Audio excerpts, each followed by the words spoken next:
The blaring alarm on the interstellar medical ship Mercy's Grace jolts Dr. Tyler Davis awake. An urgent distress call from a Binar colony vessel flashes across his communications panel. He rushes to the bridge, heart pounding, knowing that every second counts in a medical emergency. "What's the situation?" Dr. Davis demands as he enters the command center. Captain Alara Voss turns to him, her face grim. "We've received a Priority 1 medical distress signal from the Binar ship Harmony of Circuits. They're reporting a critical case of duct obstruction syndrome." Dr. Davis's blood runs cold. He's only read about this rare Binar condition in xenobiology textbooks. That's potentially fatal if left untreated. "How long until we rendezvous?" "ETA is 47 minutes, the navigation officer reports. Dr. Davis nods, his mind already racing through treatment protocols. "I'll prep the medical bay. We'll need to be ready the moment we dock." As he hurries to the infirmary, Dr. Davis reviews what he knows about Binar physiology. Their intricate biomechanical makeup makes traditional surgical intervention impossible for this condition. The toxic buildup in their chest gland could kill within hours if not addressed. The ship shudders as it drops out of FTL. Dr. Davis and his team stand ready as the airlock cycles. A group of agitated Binars enter, surrounding a hovering medical pod. Inside lies a young female, her usual metallic sheen dulled by illness. "I'm Dr. Tyler Davis," he introduces himself to the Binar leader. "Can you tell me more about the patient's condition?" The Binar's eyes flicker with binary code as it responds. Designation, Cora. Age, 42 stellar cycles. Symptoms manifested 6.2 hours ago. All standard treatments have failed. Dr. Davis runs his scanner over Cora's prone form, frowning at the results. "The blockage is severe. We need to act fast." He confers with his team, poring over Binar medical data. A horrifying realization dawns on him. The only way to clear this type of obstruction is through stimulation of specific nerve endings. And in Binars, those can only be accessed through intimate physical contact. The Binar leader recoils, its lights flashing in what Dr. Davis recognizes as alarm. "Unacceptable. Our species does not engage in such primitive interactions." "With all due respect," Dr. Davis argues, "this is a matter of life and death. Without this procedure, Cora will die." The Binars confer among themselves, their binary chatter increasing in speed and intensity. Finally, the leader turns back to Dr. Davis. "Our cultural laws are absolute. Only a high-ranking official of our species may perform such an act, and none aboard our vessel qualify." Dr. Davis looks at Cora's failing vital signs, then back at the unyielding Binar faces. He takes a deep breath, knowing what he must do. "Then I volunteer to perform the procedure myself." Shocked silence fills the medical bay. Captain Voss, who has been observing, steps forward. "Dr. Davis, are you certain? This could have serious diplomatic repercussions." He meets her gaze steadily. "I took an oath to preserve life, Captain. All sentient life. I won't stand by and watch her die if there's something I can do." The Binar leader's lights pulse rapidly as it processes this offer. "Your proposal is unprecedented. The implications for our species' relations are incalculable. So are the implications of letting an innocent die when we could have saved her," Dr. Davis counters. He turns to the medical pod, already removing his outer uniform. "I'm prepared to begin immediately, with your permission." As he waits for the Binar's decision, Dr. Davis steels himself for what lies ahead. He knows that his actions today will forever change the course of human-Binar relations. The weight of being humanity's representative in this unprecedented situation settles heavily on his shoulders. But as he looks at Cora's suffering form, he knows that no matter the consequences, he's making the right choice. The fate of 2 species now rests in his hands. The Binar leader's lights pulsed rapidly, processing Dr. Davis's offer. After what felt like an eternity, it spoke. "We accept your proposal, Dr. Davis. Proceed with caution." Dr. Davis nodded, his tenacity unwavering as he approached Cora's medical pod. The room fell silent, the weight of the moment palpable as he prepared for the procedure. With steady hands, he carefully removed the top portion of Cora's medical gown, exposing the affected area. As he gazed down at the young BNR female, he was struck by the delicate features of her alien form. Her skin, a pale lavender hue, seemed to shimmer faintly under the harsh medical bay lights. Dr. Davis hesitated for a moment, acutely aware of the cultural taboos he was about to break. Taking a deep breath, he began the intimate procedure. His fingers moved with practiced precision, gently exploring Cora's chest to locate the blocked gland. The texture of her skin was unlike anything he had ever felt before, smooth yet slightly metallic, with an underlying warmth that seemed to pulse with energy. As he worked to stimulate the necessary nerve endings, he felt a slight tremor run through Cora's body. Suddenly, her eyes fluttered open, locking onto his with a mixture of fear and curiosity. Despite the language barrier, an unspoken understanding passed between them. Dr. Davis tried to convey reassurance through his expression, silently promising to save her life. The minutes stretched on, feeling like hours as Dr. Davis worked diligently to clear the blockage. He pushed aside the distracting awareness of Cora's alien physiology, focusing solely on the task at hand. The tension in the room was palpable, with both BNR officials and human medical staff watching anxiously. Suddenly, Cora's body tensed beneath his hands. Dr. Davis's heart nearly stopped, fearing he had made a critical error. But then, with a rush of relief, he felt the gland begin to drain. The toxic buildup of fluids started to dissipate, and Cora's breathing immediately became less labored. As the procedure concluded, Dr. Davis carefully redressed Cora and stepped back. The BNR officials rushed forward, their earlier reservations forgotten as they checked on their patient. Human medical staff began running scans, confirming that Cora's vital signs were stabilizing. In the aftermath of the intense procedure, Dr. Davis found himself unable to look away from Cora. She met his gaze again, this time with clear gratitude in her eyes. Despite the vast differences in their species, he felt an unexpected connection forming. As he turned to leave the medical bay, Dr. Davis was confronted by the BNR ambassador, Zin X. The ambassador's expression was unreadable as he approached. Dr. Davis braced himself for potential diplomatic fallout, unsure of how the BNRs would react to this unprecedented interspecies intervention. To his surprise, Ambassador Zinx extended a hand in a very human gesture of gratitude. Dr. Davis, the ambassador said, his voice tinged with a mix of emotions, "Your actions today have saved a life and opened our eyes to new possibilities. We owe you a debt of gratitude." As Dr. Davis shook the ambassador's hand, he realized that this event could have far-reaching consequences for human-BNR relations. The success of the procedure might pave the way for increased cooperation and understanding between their species. However, as he glanced back at Cora, who was now sitting up and looking much improved, Dr. Davis couldn't shake the feeling that his personal involvement in this case was not nearly finished. The connection he felt during the procedure lingered, raising questions about the potential for deeper interspecies relationships and the challenges they might face.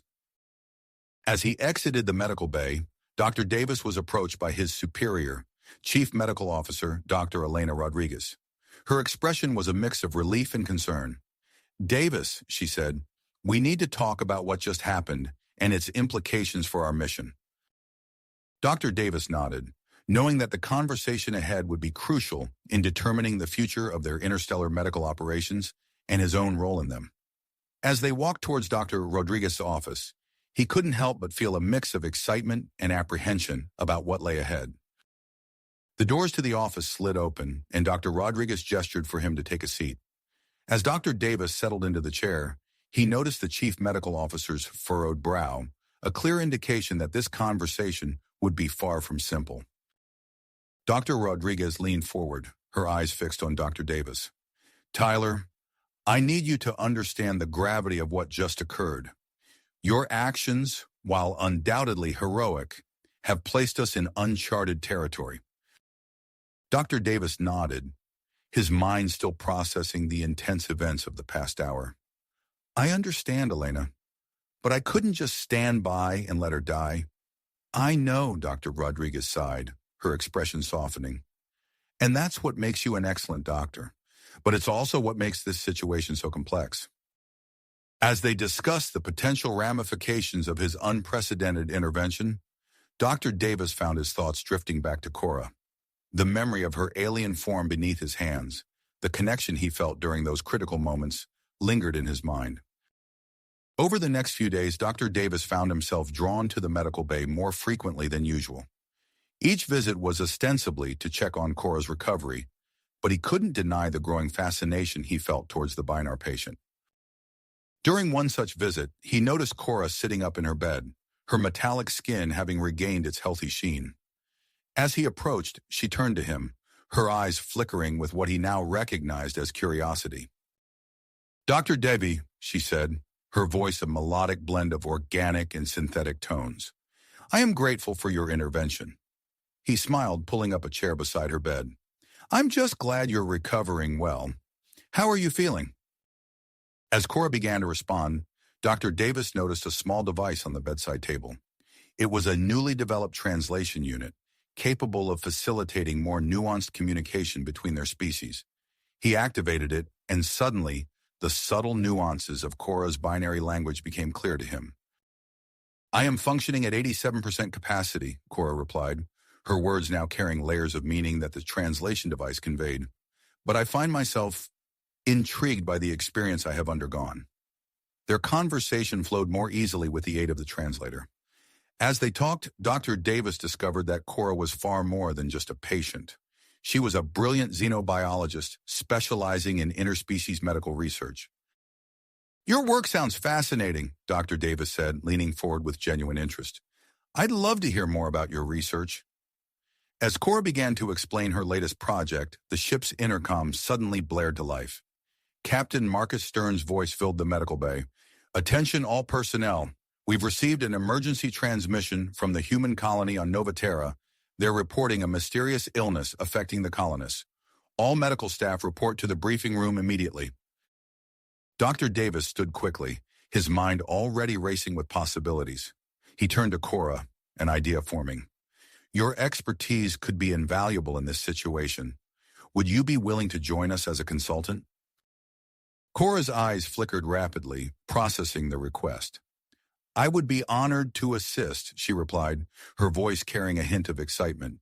Within hours, the Mercy's Grace had changed course and arrived at Novaterra. Dr. Davis led a medical team to the surface, with Cora accompanying them. As they stepped out of the shuttle, the gravity of the situation became immediately apparent. The Colonial Medical Center was overflowing with patients. Men, women, and children lay on makeshift beds, their skin hardened and cracked, faces contorted in pain. Dr. Davis quickly got to work, examining the patients and collecting samples. "Now this is unlike anything I've ever seen," he muttered, studying a skin sample under a portable microscope.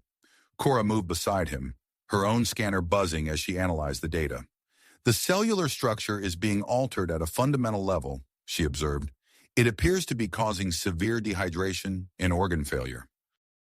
As they worked tirelessly to understand the illness, Dr. Davis found himself continually impressed by Cora's insights. Her unique perspective on xenobiology opened up avenues of investigation he might never have considered. Days passed, and the situation on Novaterra worsened. More colonists fell ill, and their initial treatments proved ineffective. Dr. Davis and Cora spent long hours in the makeshift lab, poring over data and test results. It was during one of these late-night sessions that they had their breakthrough. Cora's scanner beeped insistently, drawing their attention to a holographic display of the pathogen's molecular structure. "Look at this," Cora said, her voice tinged with excitement. "The microorganism appears to be native to Novaterra, but it's mutated due to interaction with human biology."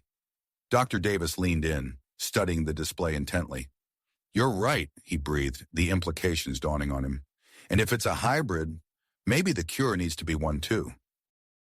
Their eyes met, a spark of shared understanding passing between them. "A combination of human and Binar biological compounds," Cora said, finishing his thought. As they began to work on synthesizing a potential treatment, Dr. Davis couldn't help but notice the growing closeness between them. The long hours, the shared passion for their work, and the high stakes of their mission had created a bond that transcended their differences.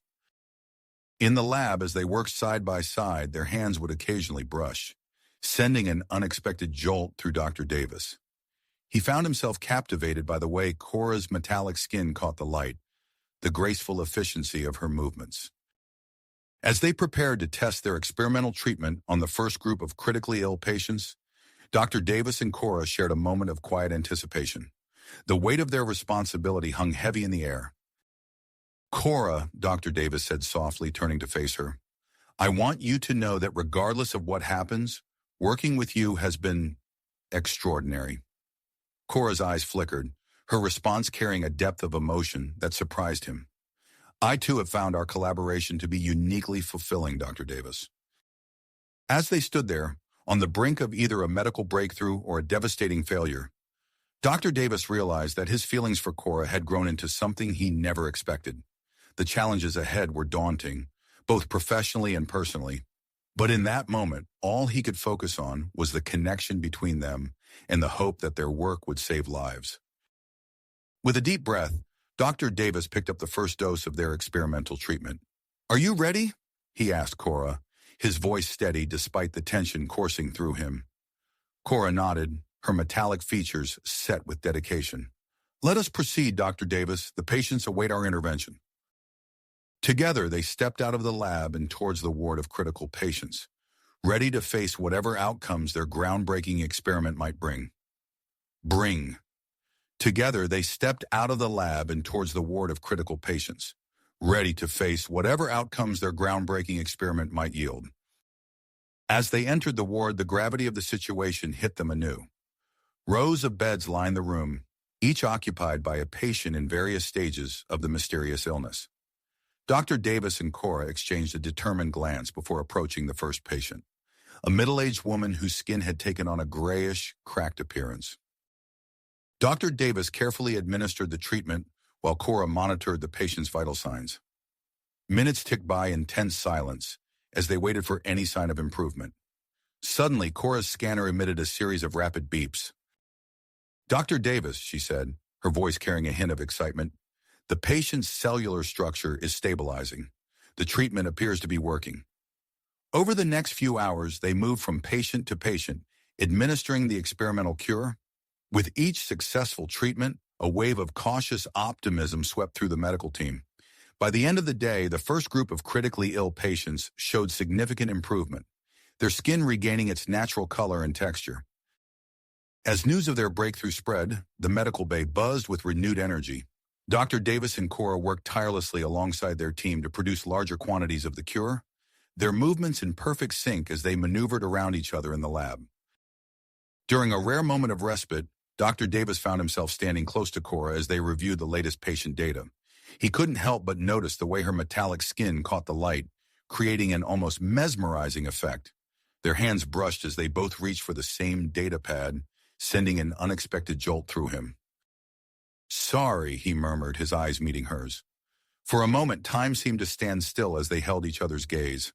Cora's eyes flickered, a gesture Dr. Davis had come to recognize as a sign of emotion. "No need for apologies, Dr. Davis," she replied softly. "Our collaboration has been most satisfactory." Their moment was interrupted by the arrival of Captain Stern, his expression a mix of relief and concern. "Excellent work, both of you," he said, nodding approvingly. "But I'm afraid our mission here is about to change. We've received orders from Starfleet Command to return to Earth for a full debriefing." Dr. Davis felt a twinge of disappointment at the thought of leaving Novaterra so soon. "But, sir, there are still patients who need treatment," he protested. The captain held up a hand. "I understand your concern, Doctor. We'll ensure that the local medical team is fully equipped to continue administering the cure before we depart. But the implications of this interspecies medical breakthrough are significant. The Federation wants a full report, and they want it in person." As the captain left to make preparations for their departure, Dr. Davis turned to Cora. "I guess we'll be heading to Earth together," he said, trying to keep his tone neutral despite the flutter of excitement he felt at the prospect. Cora tilted her head, her eyes flickering rapidly. "Indeed, it will be an interesting opportunity to observe human customs and diplomatic processes firsthand." Over the next few days, as they prepared for their journey back to Earth, Dr. Davis and Cora found themselves spending more time together outside of their medical duties. They shared meals in the ship's mess hall, discussing everything from xenobiology to their respective cultures' approaches to medicine. During one such conversation, Dr. Davis found himself leaning in closer than necessary, captivated by the melodic tones of Cora's voice. He noticed a crew member at a nearby table shooting them a curious glance, and he suddenly became aware of how their closeness might appear to others. As they made their way back to the medical bay, Dr. Davis couldn't shake the feeling that their relationship was shifting into uncharted territory. The ease with which they worked together, the lingering glances, the subtle touches that seemed to last just a moment too long, it all added up to something more than just professional camaraderie. Their journey back to Earth was interrupted by an urgent announcement from Captain Stern. "Attention all personnel. We've received a distress signal from a nearby space station. They're experiencing a critical systems failure. All hands to emergency stations." Dr. Davis and Cora rushed to the bridge where they found the captain studying a holographic display of the space station. "Dr. Cora," Stern addressed them as they entered, "I need your expertise on this. The station's life support systems are failing, and they have a diverse population on board. You two will lead the rescue mission." As they hurried to prepare for the mission, Dr. Davis and Cora found themselves alone in the turbolift. The air between them crackled with unspoken tension. "Cora," Dr. Davis began, his heart racing, "I know this isn't the best time, but I need to tell you." The turbolift doors slid open, cutting him off. They stepped out into the organized chaos of the shuttle bay, where a team was already prepping for launch. As they donned their spacesuits, Dr. Davis and Cora exchanged a look that conveyed more than words could express. Whatever was developing between them would have to wait. Right now, lives were at stake. The shuttle bay doors opened, revealing the vast expanse of space and the looming silhouette of the distress station. As they boarded the shuttle, Dr. Davis felt a mix of anticipation and apprehension. This mission would test not only their professional skills but also the strength of their evolving relationship. The shuttle lifted off, leaving the safety of the Mercy's Grace behind. As they approached the crisis-stricken outpost, Dr. Davis and Cora sat side by side, their focus on the task ahead. Yet even as they prepared to face the unknown dangers awaiting them, both were acutely aware of the undedication feelings between them, adding an extra layer of tension to an already high-stakes situation. As the shuttle approached the space station, the true scale of the crisis became apparent. The station's exterior lights flickered erratically, and debris floated aimlessly around its perimeter. Dr. Davis and Cora exchanged a grim look as they prepared for docking. The moment they set foot on the station, chaos engulfed them. Alarms blared, and emergency lights bathed the corridors in an eerie red glow. Captain Stern's voice crackled over their comms. "Davis, Cora, we're reading multiple system failures across the station. Life support is critical. You need to move fast." "Who?" Dr. Davis nodded to Cora.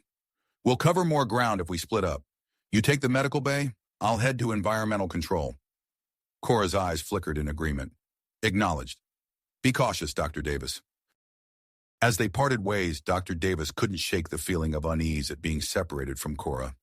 He pushed the thought aside, focusing on the task at hand. Navigating through the station's twisting corridors, Dr. Davis encountered a group of panicked Gizaki refugees. The insectoid beings clicked and chirped in distress, their exoskeletons quivering in the fluctuating temperature. "Easy now," Dr. Davis said, approaching them slowly. He activated his universal translator and addressed the group. "I'm Dr. Tyler Davis from the Federation starship Mercy's Grace. We're here to help." The cuckoo's clicking intensified, their compound eyes darting nervously.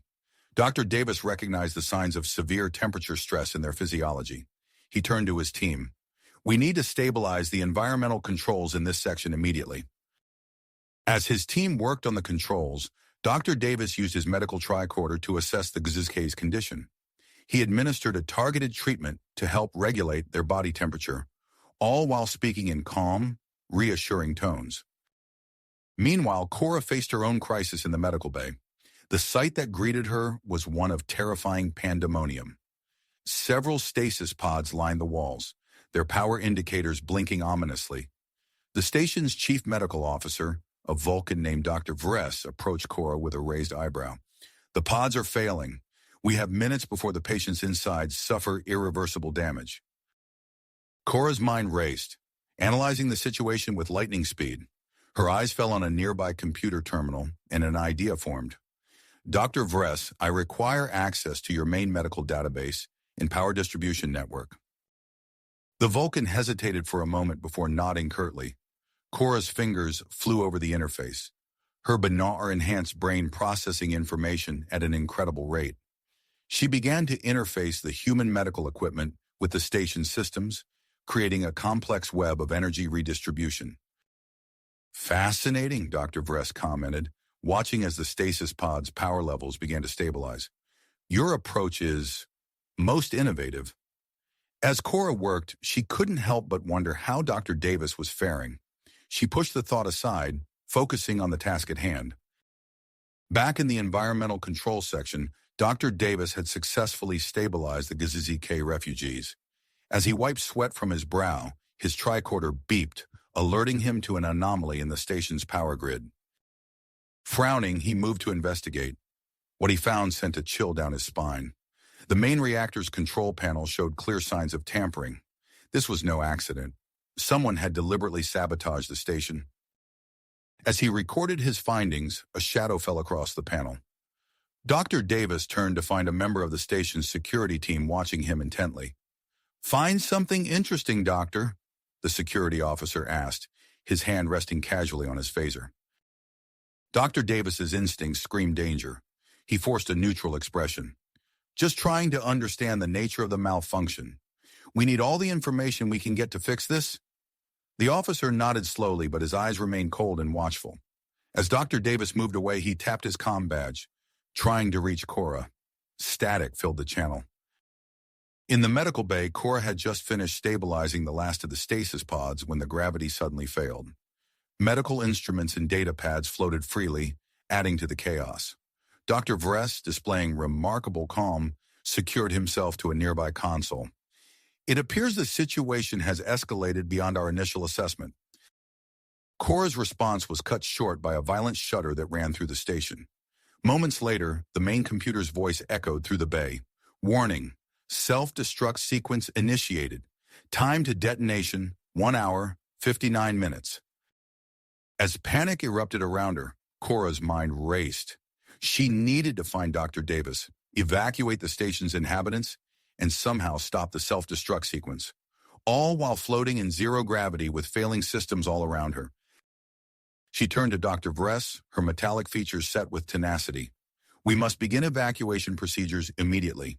Can you coordinate the medical bay's evacuation while I attempt to locate Dr. Davis and address the self-destruct sequence?" The Vulcan nodded, already moving to organize the medical staff. Cora pushed off from the console, propelling herself toward the exit. As she navigated the weightless environment, her thoughts turned to Dr. Davis. She hoped he was safe, unaware that he was at that very moment facing a potential threat of his own. The space station had become a ticking time bomb, with lives hanging in the balance and a saboteur still at large. As Dr. Davis and Cora worked separately to save the station's inhabitants, the clock continued its relentless countdown, each passing second bringing them closer to potential disaster. Disaster. The station shuddered violently, causing Dr. Davis to lose his footing. He grabbed onto a nearby console to steady himself, his mind racing. The security officer's suspicious behavior, the signs of sabotage, it all pointed to a deliberate attack. "Warning. Self-destruct sequence initiated. Time to detonation. 1 hour, 59 minutes. The computer's emotionless voice echoed through the corridors, sending a chill down Dr. Davis's spine. He tapped his comm badge again, desperately trying to reach Cora. "Davis to Cora, come in." Static crackled, then cleared. "Cora here. Dr. Davis, the situation has escalated. We must begin evacuation procedures immediately." "Agreed. I'm in environmental control. I've discovered evidence of sabotage. We need to coordinate our efforts." As they exchanged information, emergency bulkheads began to seal, cutting off sections of the station. Dr. Davis found himself separated from his original path to the medical bay. Cora, I'm cut off. I'll focus on evacuating the remaining inhabitants in this section. Can you work on disabling the self-destruct sequence? Affirmative. I will proceed to the central computer core. Be cautious, Dr. Davis. The saboteur may still be at large. With a plan in place, Dr. Davis turned his attention to the panicked aliens around him. The GZK refugees chittered nervously, their compound eyes darting in all directions. Everyone, please remain calm. We're initiating evacuation procedures. Follow me to the nearest escape pods. As he led the group through the deteriorating corridors, alarms blaring and emergency lights flashing, Dr. Davis encountered a hulking figure blocking their path. The Nausicaan mercenary stood with his arms crossed, a scowl on his face. "You're not going anywhere," the Nausicaan growled. Dr. Davis stepped forward, hands raised placatingly. "I'm Dr. Tyler Davis from the Federation starship Mercy's Grace. This station is set to self-destruct. We need to evacuate immediately." The Nausicaan, who introduced himself as Grax, sneered. "I don't take orders from Federation lackeys." Aware of the ticking clock, Dr. Davis changed tactics. "Listen, Grax, I'm not here to give orders. I'm here to save lives, including yours. You know this station better than I do. Help me get these people to safety, and I'll make sure your assistance is noted in my report to Starfleet." Grax's eyes narrowed considering the offer. After a tense moment, he nodded grudgingly. "Fine, but I'm doing this for them, not for you." He jerked his thumb towards the frightened aliens behind Dr. Davis.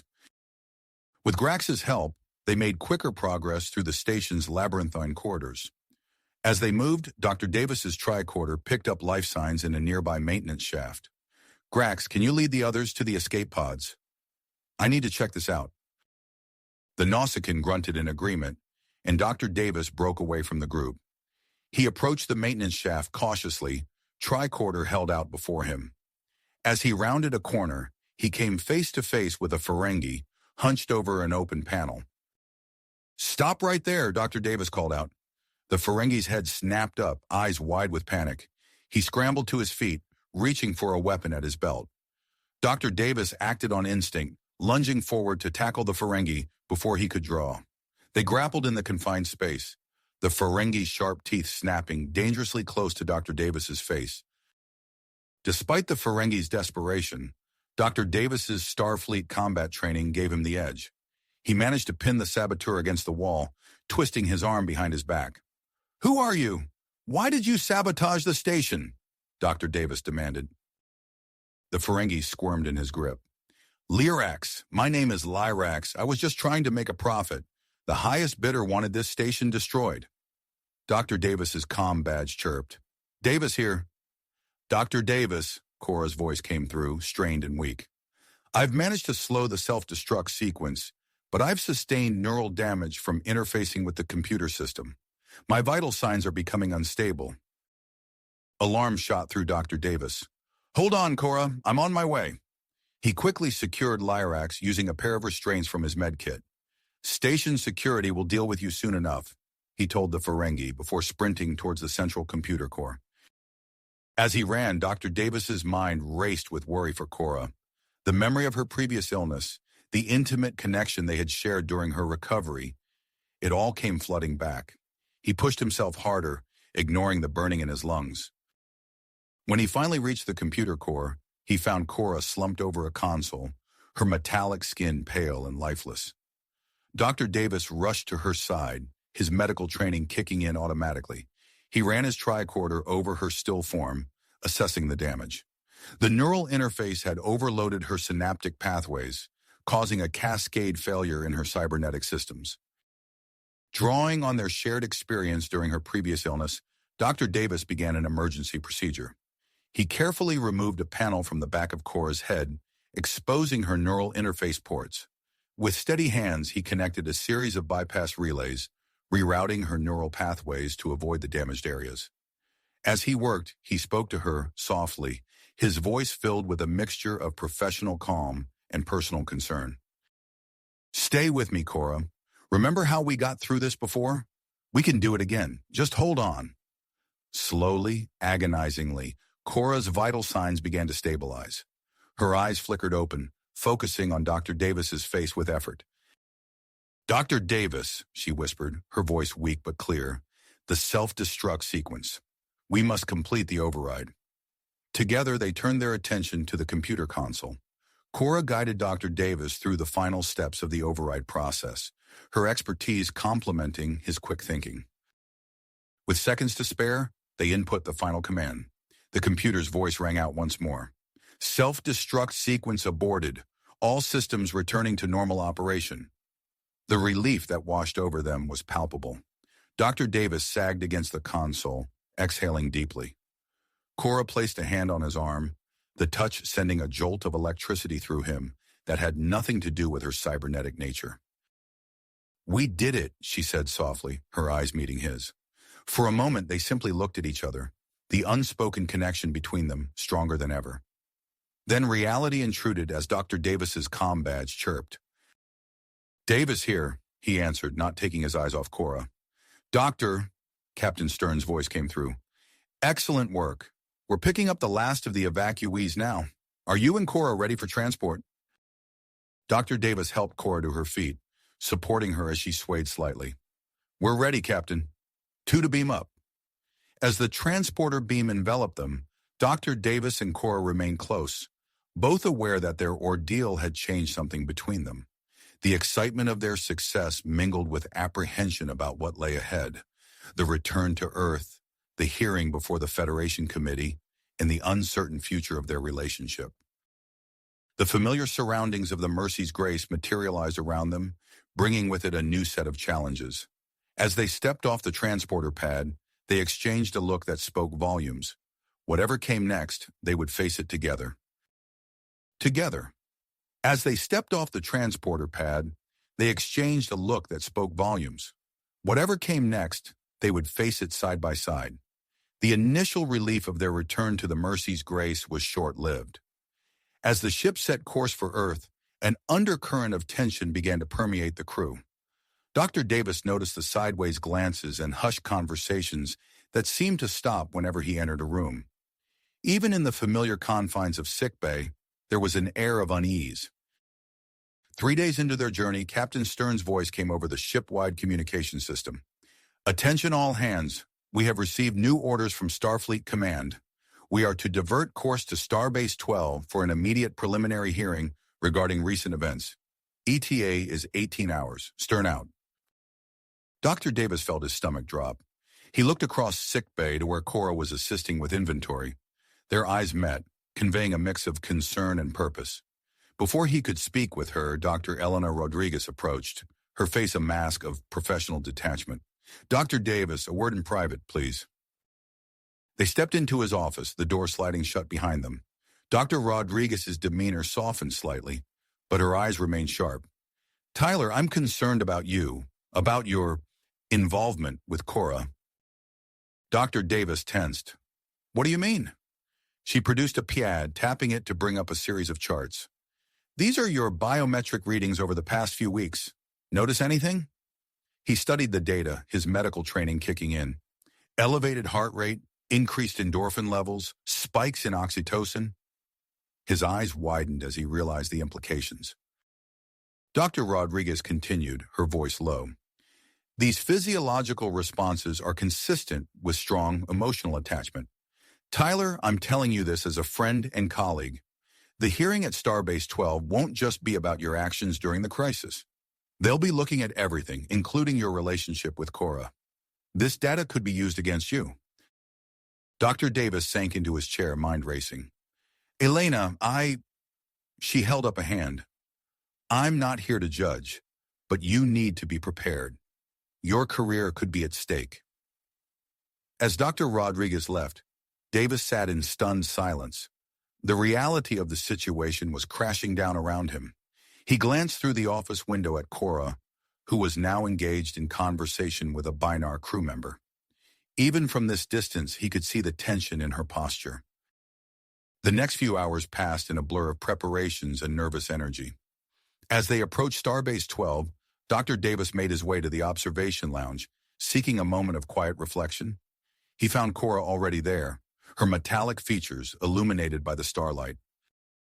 Dr. Davis, she said softly as he entered, I believe we are about to face significant challenges. He moved to stand beside her, close but not touching. Cora, whatever happens, we'll get through this. We've faced worse. She turned to him, her expression unreadable. Have we? The Binar ambassador, Zinx, requested a meeting with me earlier. The High Council is displeased with recent events. They are considering recalling me from the Mercy's Grace. Dr. Davis felt as if the deck had dropped out from under him. They can't do that. You're a valuable member of this crew. Your work has been exemplary. It is not my work they are concerned with, Cora replied, her voice barely above a whisper. It is the influence of human emotions on my decision-making processes. They view it as a threat to Binar cultural integrity. Before Dr. Davis could respond, the ship dropped out of warp. Starbase 12 loomed before them, a massive structure against the backdrop of space. Captain Stern's voice came over the comm. Dr. Davis and Cora, report to the main airlock for disembarkation. They made their way through the ship in silence, the weight of uncertainty hanging heavy between them. As they approached the airlock, they found a contingent of Federation security officers waiting. Dr. Tyler Davis, Cora of Binaus, the lead officer stated formally. You are to be escorted to separate quarters on Starbase 12. You will remain there until called for the preliminary hearing. As they stepped onto the Starbase, Dr. Davis caught Cora's eye one last time before they were led in opposite directions. The physical separation felt like a chasm opening between them, amplifying the emotional turmoil they both felt. In his assigned quarters, Dr. Davis paced restlessly. The room, though comfortable, felt like a cell. Hours ticked by, punctuated only by visits from medical staff performing a battery of tests. Finally, a chime at the door announced the arrival of a Starfleet officer. Dr. Davis, the preliminary hearing is about to begin. Please come with me. As he was led through the corridors of Starbase 12, Dr. Davis steeled himself for what was to come. He caught glimpses of various alien species watching him pass, their expressions ranging from curiosity to outright hostility. The hearing chamber was imposing, with a panel of high-ranking Starfleet officers and Federation scientists seated at a raised dais. Dr. Davis took his place at the center of the room, acutely aware of the absence of Cora by his side. Admiral Thala, a stern-faced Andorian, leaned forward. Dr. Tyler Davis, you stand before this panel to account for your actions during recent missions aboard the USS Mercy's Grace, specifically regarding your interactions with the Binar crew member, known as Cora. Do you understand the gravity of these proceedings? Dr. Davis straightened his shoulders, meeting the Admiral's gaze. I do, Admiral. Then let us begin, Thala said, her antennae twitching slightly. Dr. Davis, please describe in detail the medical procedure you performed on Cora during her previous illness, and your justification for such an intimate intervention. As Dr. Davis began to speak, he felt the weight of countless eyes upon him. The fate of his career, his relationship with Cora, and potentially the future of human-Binar relations hung in the balance. He took a deep breath, knowing that every word he uttered would be scrutinized, analyzed, and judged. The hearing had begun, and with it, a new chapter in the complex saga of Dr. Tyler Davis and Cora's relationship. As the questions continued, the true depth of their connection and its far-reaching implications was about to be laid bare for all to see. Dr. Davis had barely begun his explanation when a commotion erupted outside the hearing chamber. The doors burst open, revealing a squad of security officers escorting a struggling figure. Admiral Thala, the lead officer announced, his voice tense. We've uncovered a serious security breach. The room fell silent as Dr. Alara Voss, the xenoanthropologist who had been observing the proceedings, was brought forward in restraints. Admiral Thala's antennae quivered with barely held back fury. Explain this interruption, Lieutenant. The security officer produced a data crystal. We've traced an unauthorized transmission to Dr. Voss. She was caught meeting with Romulan operatives and exchanging classified information about the hearing. Gasps and murmurs filled the chamber. Dr. Davis felt his head spin, the gravity of the situation suddenly shifting around him. Dr. Voss, her face a mask of defiance, spoke up. It's too late. The Tal Shiar already has what they need. You have no idea what's really going on here. Admiral Thela's eyes narrowed. This hearing is suspended. Dr. Davis, you and Cora will be moved to a secure location immediately. Lieutenant, take Dr. Voss to the brig for interrogation. As Dr. Davis was ushered out of the chamber, he caught a glimpse of Cora being escorted down an adjacent corridor. Their eyes met briefly, a silent exchange of concern and confusion passing between them. Over the next few hours, the Starbase erupted into a flurry of activity. Dr. Davis found himself in a high-security medical facility, subjected to a battery of tests and scans. Through the transparent aluminum walls of his room, he could see a team of doctors huddled around displays, their faces etched with a mix of concern and excitement. Dr. Elena Rodriguez entered, her expression unreadable. Tyler, we've found something unusual in your latest scans. Your body is showing signs of adapting to binar biochemistry. It's unlike anything we've seen before. Before Dr. Davis could respond, a commotion outside caught their attention.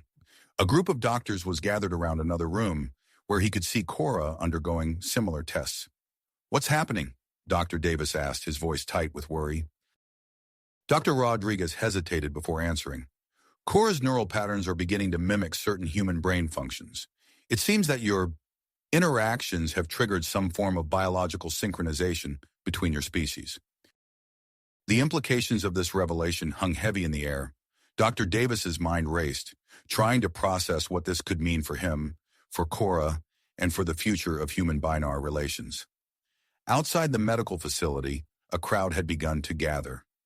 News of the Romulan plot had spread quickly, and with it, a shift in public opinion. Beings of various species held signs and chanted, calling for fair treatment of Dr. Davis and Cora. Inside, Captain Marcus Stern arrived, his face grim. Doctor, I've been granted permission to launch an investigation into Romulan infiltration in Federation space. We believe Dr. Voss may not have been working alone. As they spoke, the Binar Ambassador Zinnex entered the room, his metallic features set in a look of reluctant acceptance. Dr. Davis, in light of recent events, the Binar High Council has reconsidered its position. We propose a joint human-binar research initiative to study the unique biological synchronization occurring between you and Cora. Dr. Rodriguez stepped forward, her eyes alight with scientific curiosity. I'd like to lead this research, if you're both willing. What's happening between you could revolutionize our understanding of interspecies biology. Dr. Davis looked from Captain Stern to Ambassador Zinnex to Dr. Rodriguez, the weight of the situation settling on his shoulders. He thought of Cora, just a few rooms away, likely facing the same barrage of questions and decisions. I need to speak with Cora, he said firmly. Before we make any decisions, we need to discuss this together. Captain Stern nodded, turning to the security detail. Arrange for Dr. Davis and Cora to meet in a secure conference room. We'll continue this discussion once they've had a chance to talk. As Dr. Davis was led out of the medical facility, he caught glimpses of the growing crowd outside. Vulcan and Andorian delegates were arriving, their presence adding to the sense that events on Starbase 12 were quickly spiraling into something much larger than a simple disciplinary hearing. The conference room door slid open, revealing Cora seated at the table. As Dr. Davis entered, their eyes met, and for a moment the chaos of the outside world faded away. They had faced challenges before, but now as the center of a galactic controversy and the subject of unprecedented biological changes, they found themselves at a crossroads that would not only define their future, but potentially reshape interspecies relations throughout the Federation. As they sat across from each other, the weight of recent events hung heavy in the air. Tyler, Cora began, her voice modulated with a mix of concern and curiosity. I've been informed of the biological changes occurring in both of us. The implications are significant. Dr. Davis nodded, leaning forward. I know. It's unprecedented, Cora. Our interaction seems to have triggered something no one could have predicted. Before they could delve deeper into the discussion, the door slid open. A tall, austere Vulcan woman entered, her presence commanding immediate attention. Dr. Tyler Davis, Cora of Benos, she said, her tone measured and calm. I am Teprel, sent by the Vulcan Science Academy to oversee further research into your unique condition. Captain Stern followed her in, his expression a mix of concern and intrigue. Dr. Davis, Cora, T'Prell's expertise in xenobiology makes her uniquely qualified to lead this investigation. I hope you'll both cooperate fully. T'Prell's arrival marked the beginning of a new phase in their ordeal. Over the next few days, Dr. Davis and Cora underwent a battery of tests under the Vulcan scientists' watchful eye. The sterile environment of the research facility became their new reality, filled with the hum of advanced medical equipment and the constant presence of researchers. During one particularly intensive scanning session, T'Prell observed them with her characteristic detachment. "Fascinating," she murmured, studying their readouts. "Dr. Davis, your cellular structure is exhibiting increased resilience to environmental factors common in our physiology. And Cora, your neural pathways are demonstrating enhanced plasticity, allowing for more human-like emotional processing." As the test continued, Dr. Davis and Cora found themselves drawn closer together, despite the clinical setting. Their shared experience created a bond that transcended the physical restrictions placed upon them. During a rare moment alone, they sat in the facility's small recreation area, separated by a force field that shimmered faintly between them. "Cora," Dr. Davis said softly, "how are you holding up?" She tilted her head, a gesture he had come to recognize as her processing complex emotions.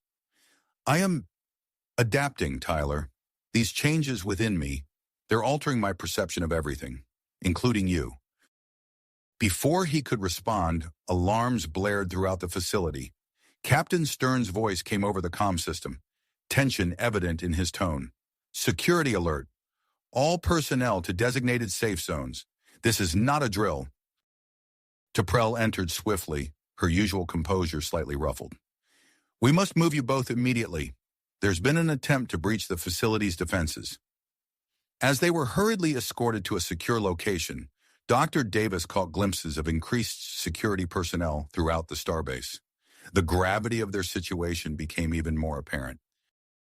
In the following hours, the truth emerged. Captain Stern's task force had uncovered a Romulan plot to abduct Dr. Davis and Cora. The revelation sent shockwaves through Starbase 12 and beyond. Admiral Janessa Collins arrived shortly after, her presence bringing a sense of gravity to the proceedings. She gathered the key players in a high-security briefing room. "The situation has escalated beyond a simple disciplinary matter," Admiral Collins stated, her gaze sweeping the room. "We're dealing with a threat to Federation security and a potential breakthrough in interspecies relations. Dr. Davis, Cora, your unique connection may be the key to advancements we've only dreamed of." T'Prell stepped forward, her voice calm but tinged with an undercurrent of excitement that seemed almost un-Vulcan.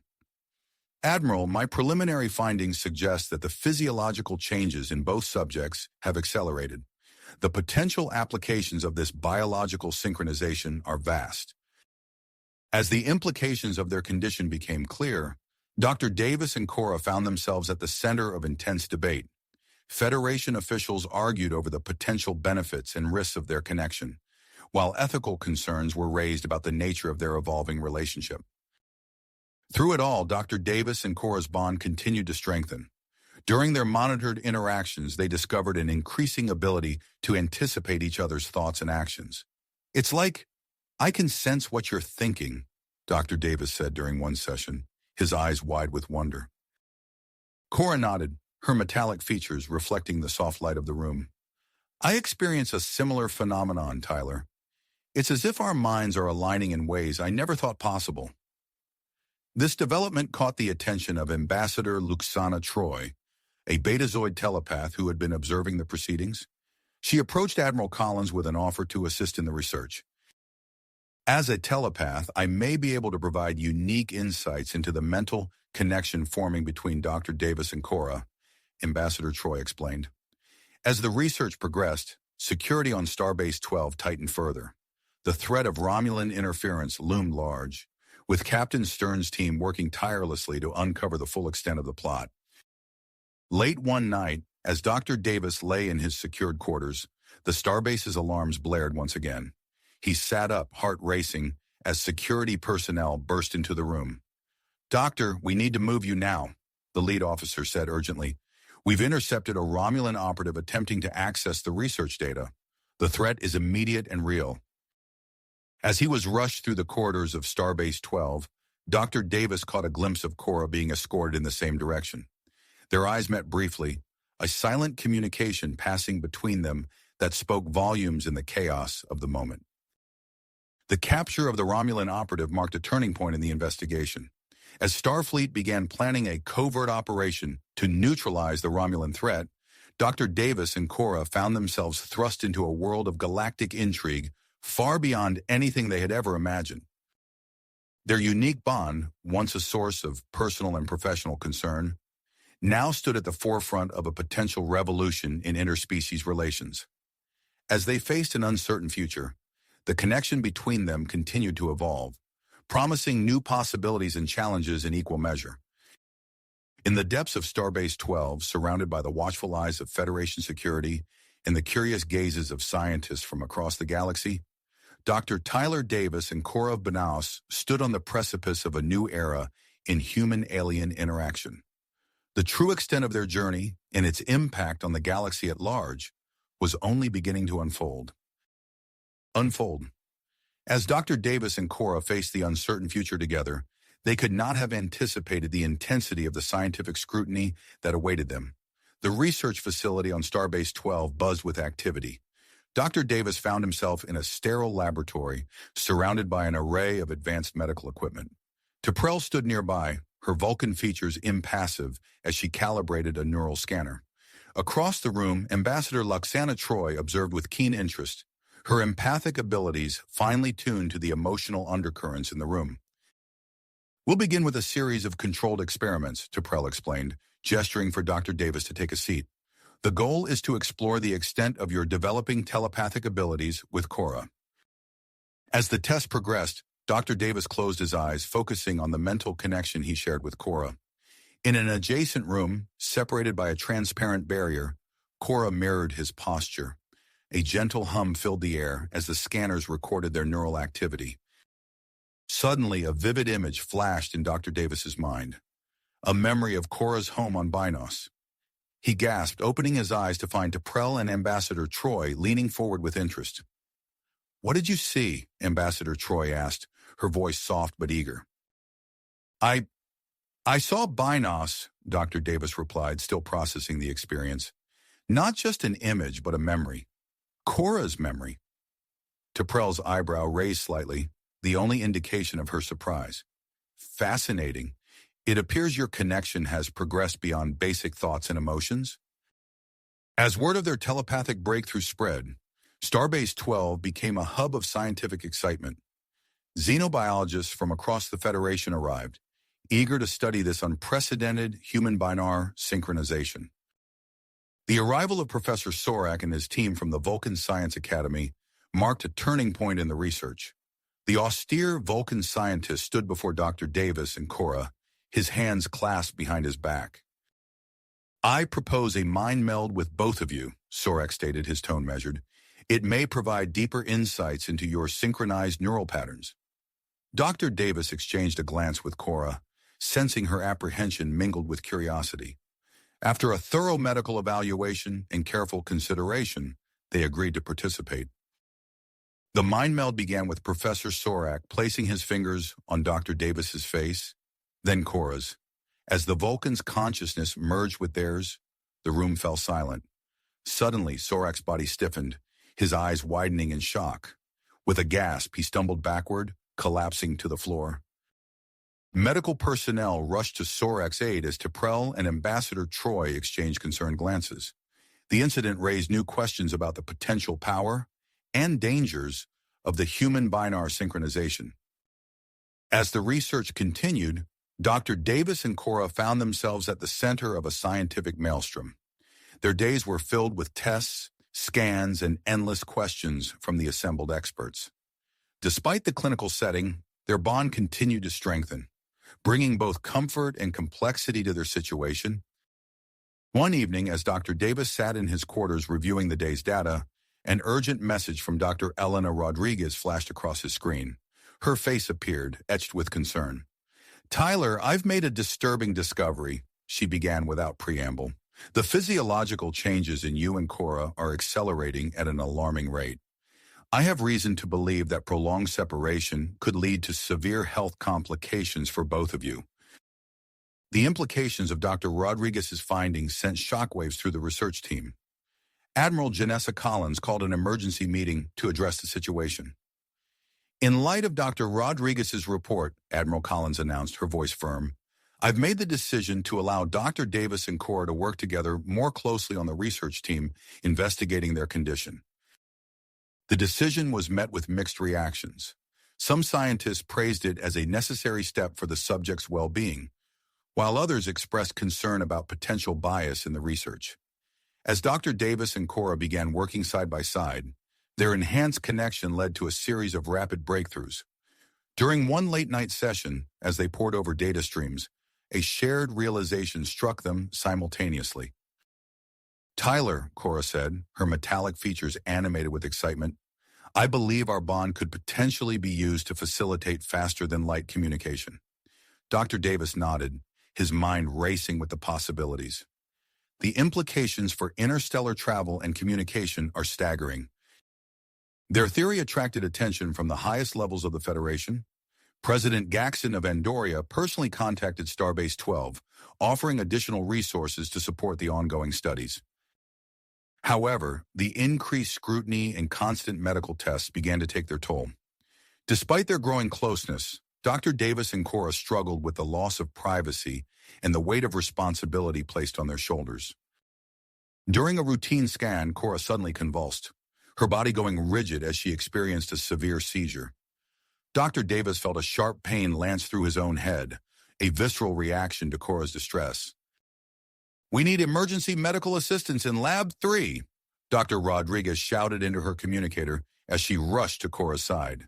Dr. Davis, driven by a combination of medical expertise and their unique bond, took charge of Cora's treatment.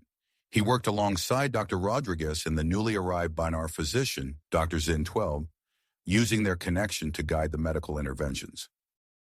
As Cora stabilized, the incident highlighted both the risks and potential benefits of their continued research.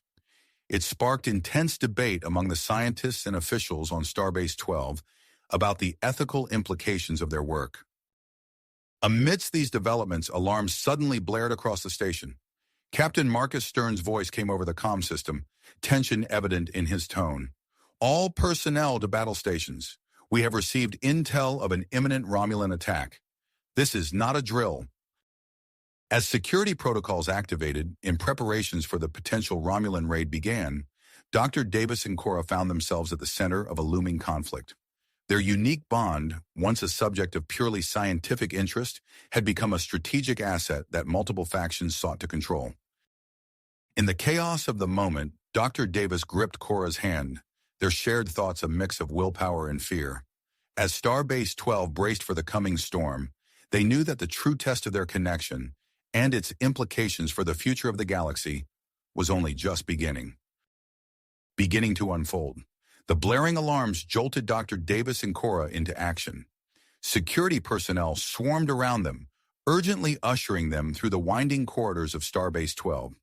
The chaos of the moment was punctuated by the rapid-fire orders of officers coordinating the station's defense. "This way, quickly," shouted a security officer, guiding them towards a heavily fortified door. As they rushed through, Dr. Davis caught sight of Admiral Janessa Collins striding purposefully toward the command center, her face set with stubborn persistence. The secure bunker deep within the station's core hummed with activity as they entered.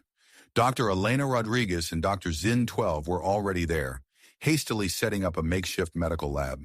The Binar physician's metallic fingers flew over the controls of a portable diagnostic unit, while Dr. Rodriguez calibrated a neural scanner. "Tyler, Cora, over here," Dr. Rodriguez called, gesturing to two prepared biobeds. "We need to monitor your condition closely during this crisis." As they settled onto the beds, Dr. Davis felt a wave of anxiety wash over him. He glanced at Cora, her metallic features reflecting the harsh light of the bunker.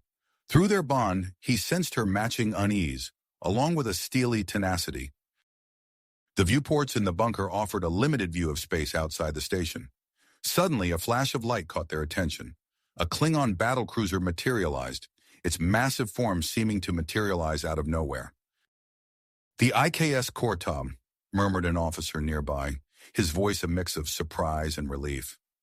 Moments later, the viewport erupted in a dazzling display of weapons fire. The Romulan attack had begun in earnest, with disruptor beams lancing out toward the station's shield generators. Starbase 12's defenses responded in kind, creating a spectacular firefight that illuminated the darkness of space. Dr. Davis and Cora watched the battle unfold, their heightened connection allowing them to share in each other's fear and commitment. The bunker shook as a particularly powerful blast struck the station's shields. "Romulan infiltrators detected on Deck 7. The announcement cut through the tense atmosphere of the bunker, sending ripples of alarm through the assembled personnel.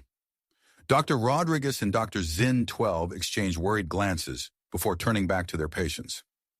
"We need to keep you both stable," Dr. Rodriguez explained, adjusting the settings on her medical tricorder.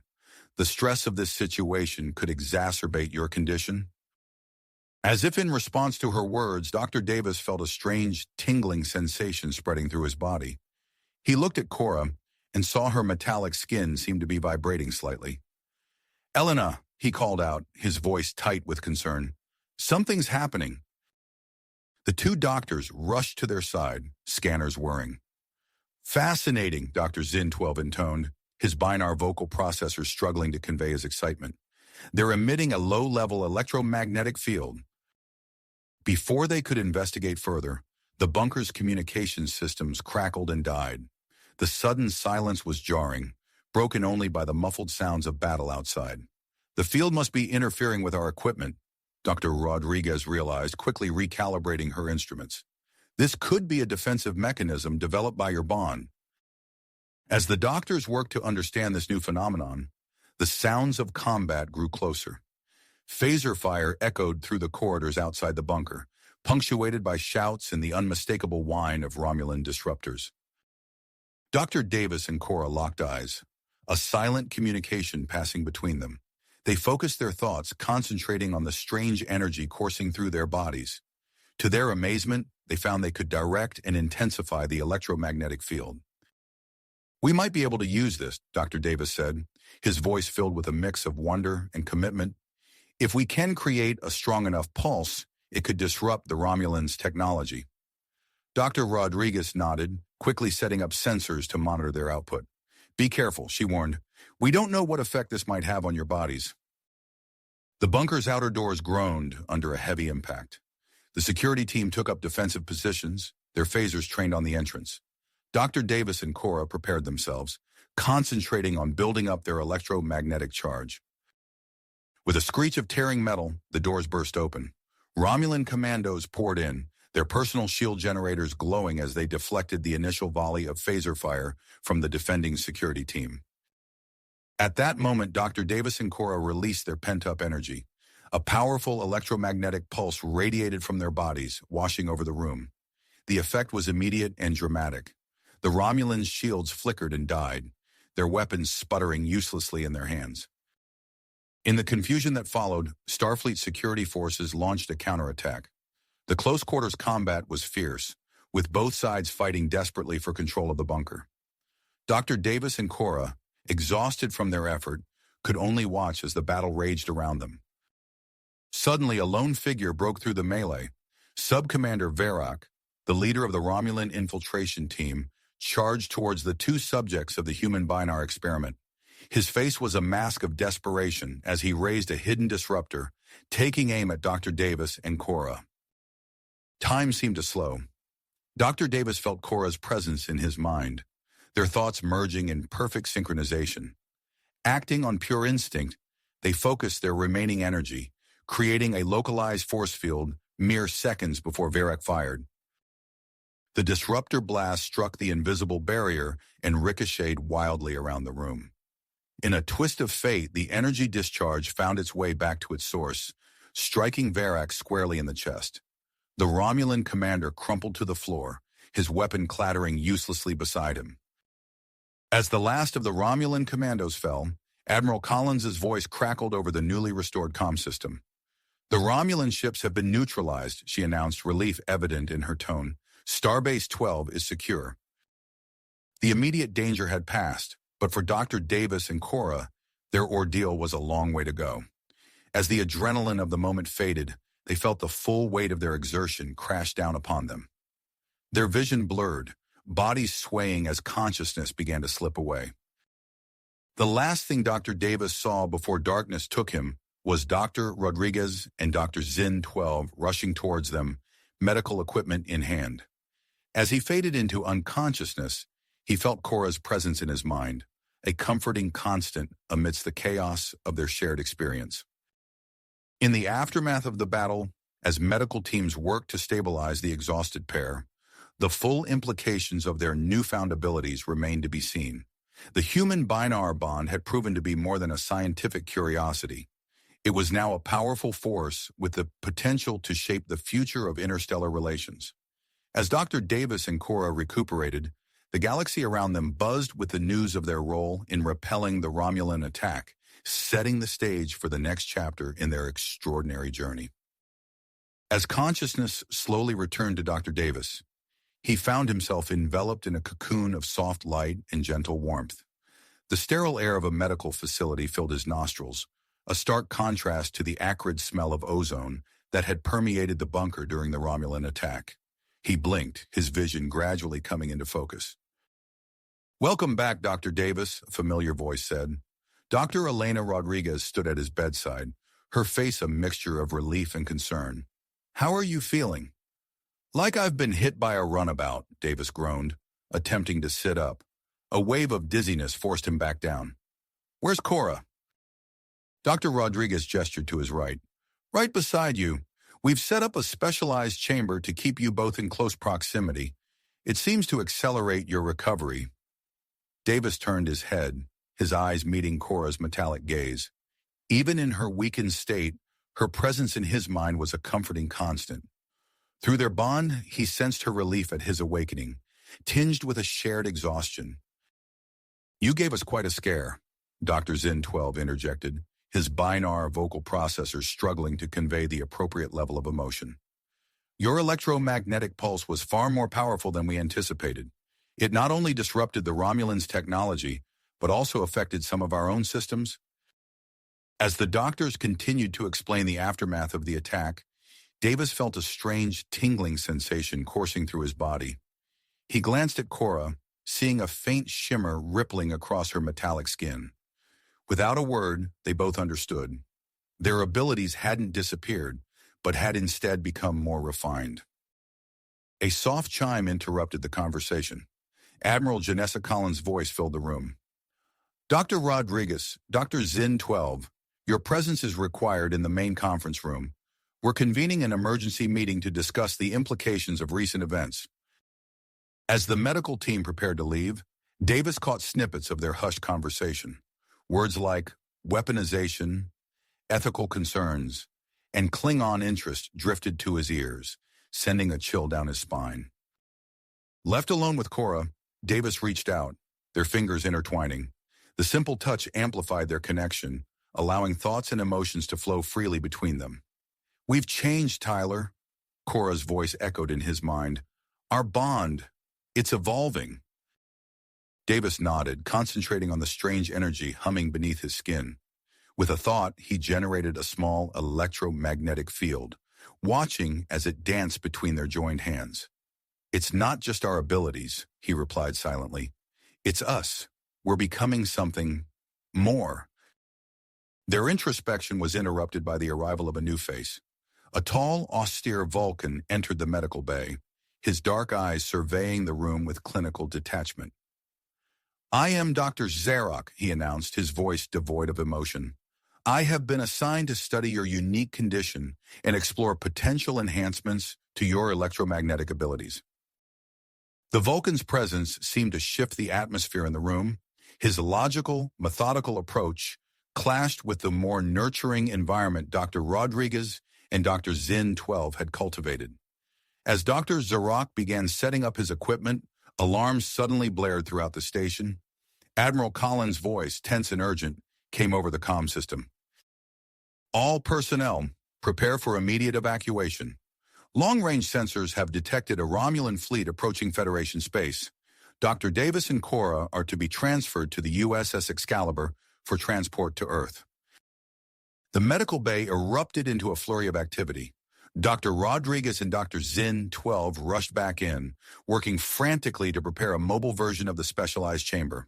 "We need to keep you two together during transit," Dr. Rodriguez explained as she helped Davis into a specially designed environmental suit. "Your proximity is crucial for your well-being in our ongoing research." As the evacuation preparations reached their peak, Davis felt a sudden surge of electromagnetic energy coursing through his body. Cora's eyes widened, her metallic features contorting in a mix of pain and wonder. The station's lights flickered and died, plunging the medical bay into darkness. In that moment of chaos, Davis felt his mind expand, reaching out across vast distances of space. A vision flashed before his eyes. An alien civilization, advanced beyond imagination, seemed to be calling out to them. As quickly as it began, the vision faded. The emergency lights flickered on, bathing the room in an eerie red glow. Davis looked at Cora, seeing his own mix of awe and fear reflected in her eyes. "Did you see that?" he whispered. Before Cora could respond, Admiral Collins' voice cut through the confusion. "All personnel, report status. We're detecting a massive subspace distortion at the edge of the system." Dr. Rodriguez looked at Davis and Cora, her face a mask of persistence. "Whatever's happening, we need to get you two to safety. The USS Excalibur is docking now. Let's move." As they were rushed through the corridors of Starbase 12, Davis couldn't shake the feeling that they were on the precipice of something monumental. The bond between him and Cora had opened a door to something far beyond their understanding, and now it seemed the universe itself was reaching out to them. The familiar walls of the Starbase gave way to the sleek interior of the USS Excalibur. As they were ushered into a specially prepared quarters, Davis caught a glimpse of the view screen in the ship's main corridor. The image of a swirling, pulsating anomaly filled the screen, its otherworldly presence a stark reminder of the journey that lay ahead. The image sent a chill down Davis' spine, but he had no time to dwell on it as the ship's corridors blurred around him. As they were settled into their specialized quarters, the ship lurched, signaling its emergency departure. Davis and Cora exchanged a worried glance, their electromagnetic bond humming with shared anxiety. Suddenly, the alien vision that had flashed before their eyes in the medical bay returned with startling intensity. Davis gasped, his mind flooded with vivid impressions of an ancient civilization. Towering spires of crystalline material reached towards unfamiliar stars, while beings of pure energy moved through complex geometric structures. Cora's metallic features contorted, her own mind clearly overwhelmed by the same influx of information. "It's happening again," Davis managed to say, his voice strained, but stronger this time. Before Dr. Rodriguez could respond, Admiral Collins' voice crackled over the ship's comm system. "All hands stand by. We're detecting massive subspace distortions at the edge of the system. Prepare for potential course changes." The ship shuddered, its engines powering down as it came to a stop. Through their shared connection, Davis and Cora sensed a palpable shift in the atmosphere, a mixture of fear, curiosity, and purpose emanating from the crew. Minutes later, the door to their quarters slid open, revealing Admiral Collins herself. Her face was a mask of controlled concern as she stepped inside, followed closely by Dr. Zurok. "Dr. Davis, Cora," Collins addressed them, her tone grave. "I need you to tell me everything you're experiencing. These visions you're having, they may be our key to understanding what's happening out there." As Davis began to recount their shared visions, Cora suddenly stiffened beside him. Her eyes glazed over, a faint glow emanating from her metallic skin. Without warning, she began to speak in a voice that was not her own, a voice that seemed to echo from across vast distances of space and time. "We are the progenitors," the voice intoned through Cora. "We have waited eons for this moment. The bridge between flesh and machine, the next step in galactic evolution, has finally emerged." Admiral Collins and Dr. Gazarok exchanged stunned glances. The Vulcan scientist quickly activated a tricorder, his eyebrows rising as he analyzed the readings. "Fascinating," Zurok murmured. The electromagnetic emissions from both subjects have increased exponentially. It appears they are acting as some form of biological antenna, receiving transmissions from an unknown source. As Cora continued to channel the alien presence, Davis felt his own consciousness expanding. The ship around him seemed to fade away, replaced by visions of a vast network of structures scattered throughout the galaxy. Each pulsed with an energy that resonated deep within his altered physiology. Admiral Collins, recognizing the gravity of the situation, tapped her communicator. "Collins to bridge. Belay our previous evacuation orders. We're staying put." She turned to Davis, her eyes intense. "Doctor, I need you and Cora to focus. Try to gather as much information as you can from these progenitors." Over the next several hours, Davis and Cora existed in a state of semi-consciousness, their minds bridging the gap between the present and the ancient alien civilization. Dr. Rodriguez and Dr. Zin 12 worked tirelessly to monitor their vital signs, while Dr. Zarok meticulously recorded every scrap of information they managed to convey.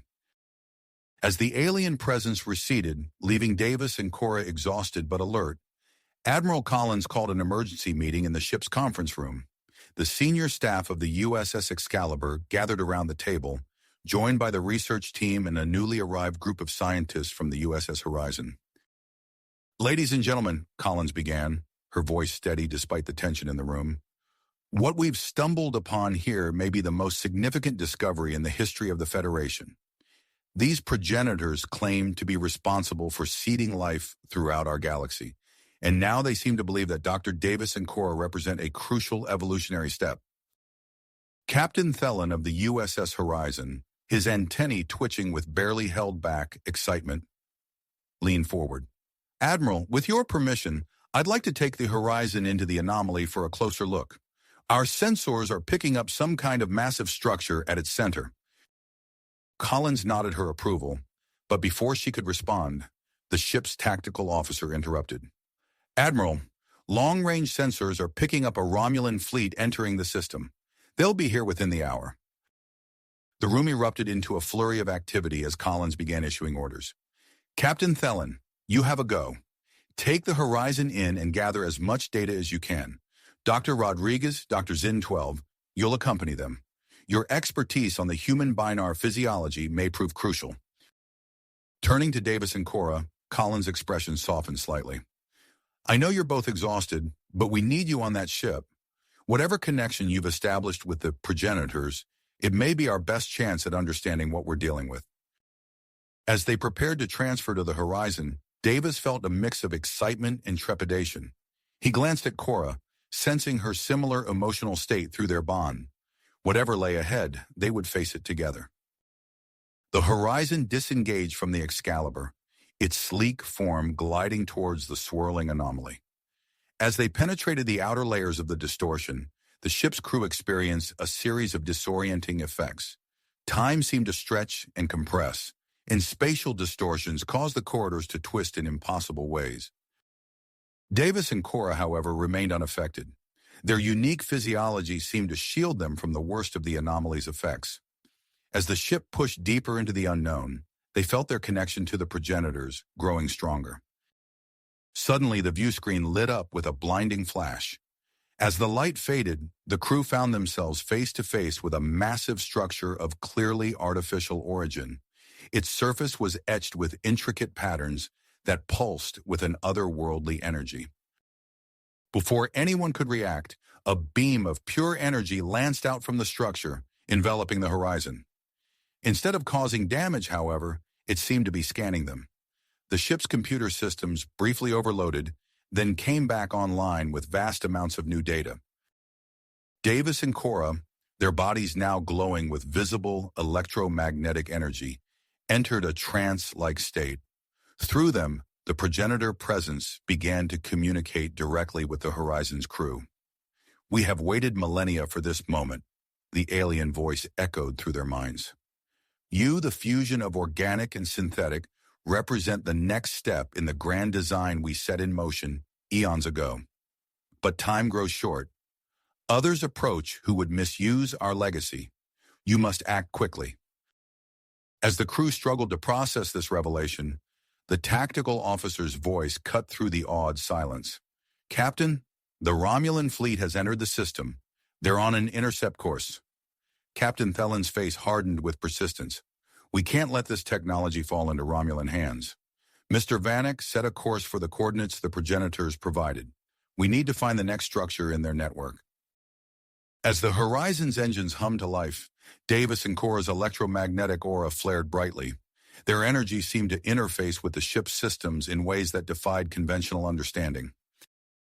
With a burst of light that outshone the stars themselves, the USS Horizon vanished from normal space, leaving behind a baffled Romulan fleet and a concerned Starfleet command.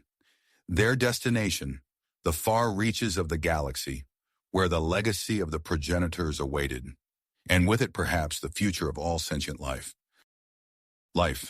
Their destination, the far reaches of the galaxy, where the legacy of the progenitors awaited, and with it, perhaps, the future of all sentient beings.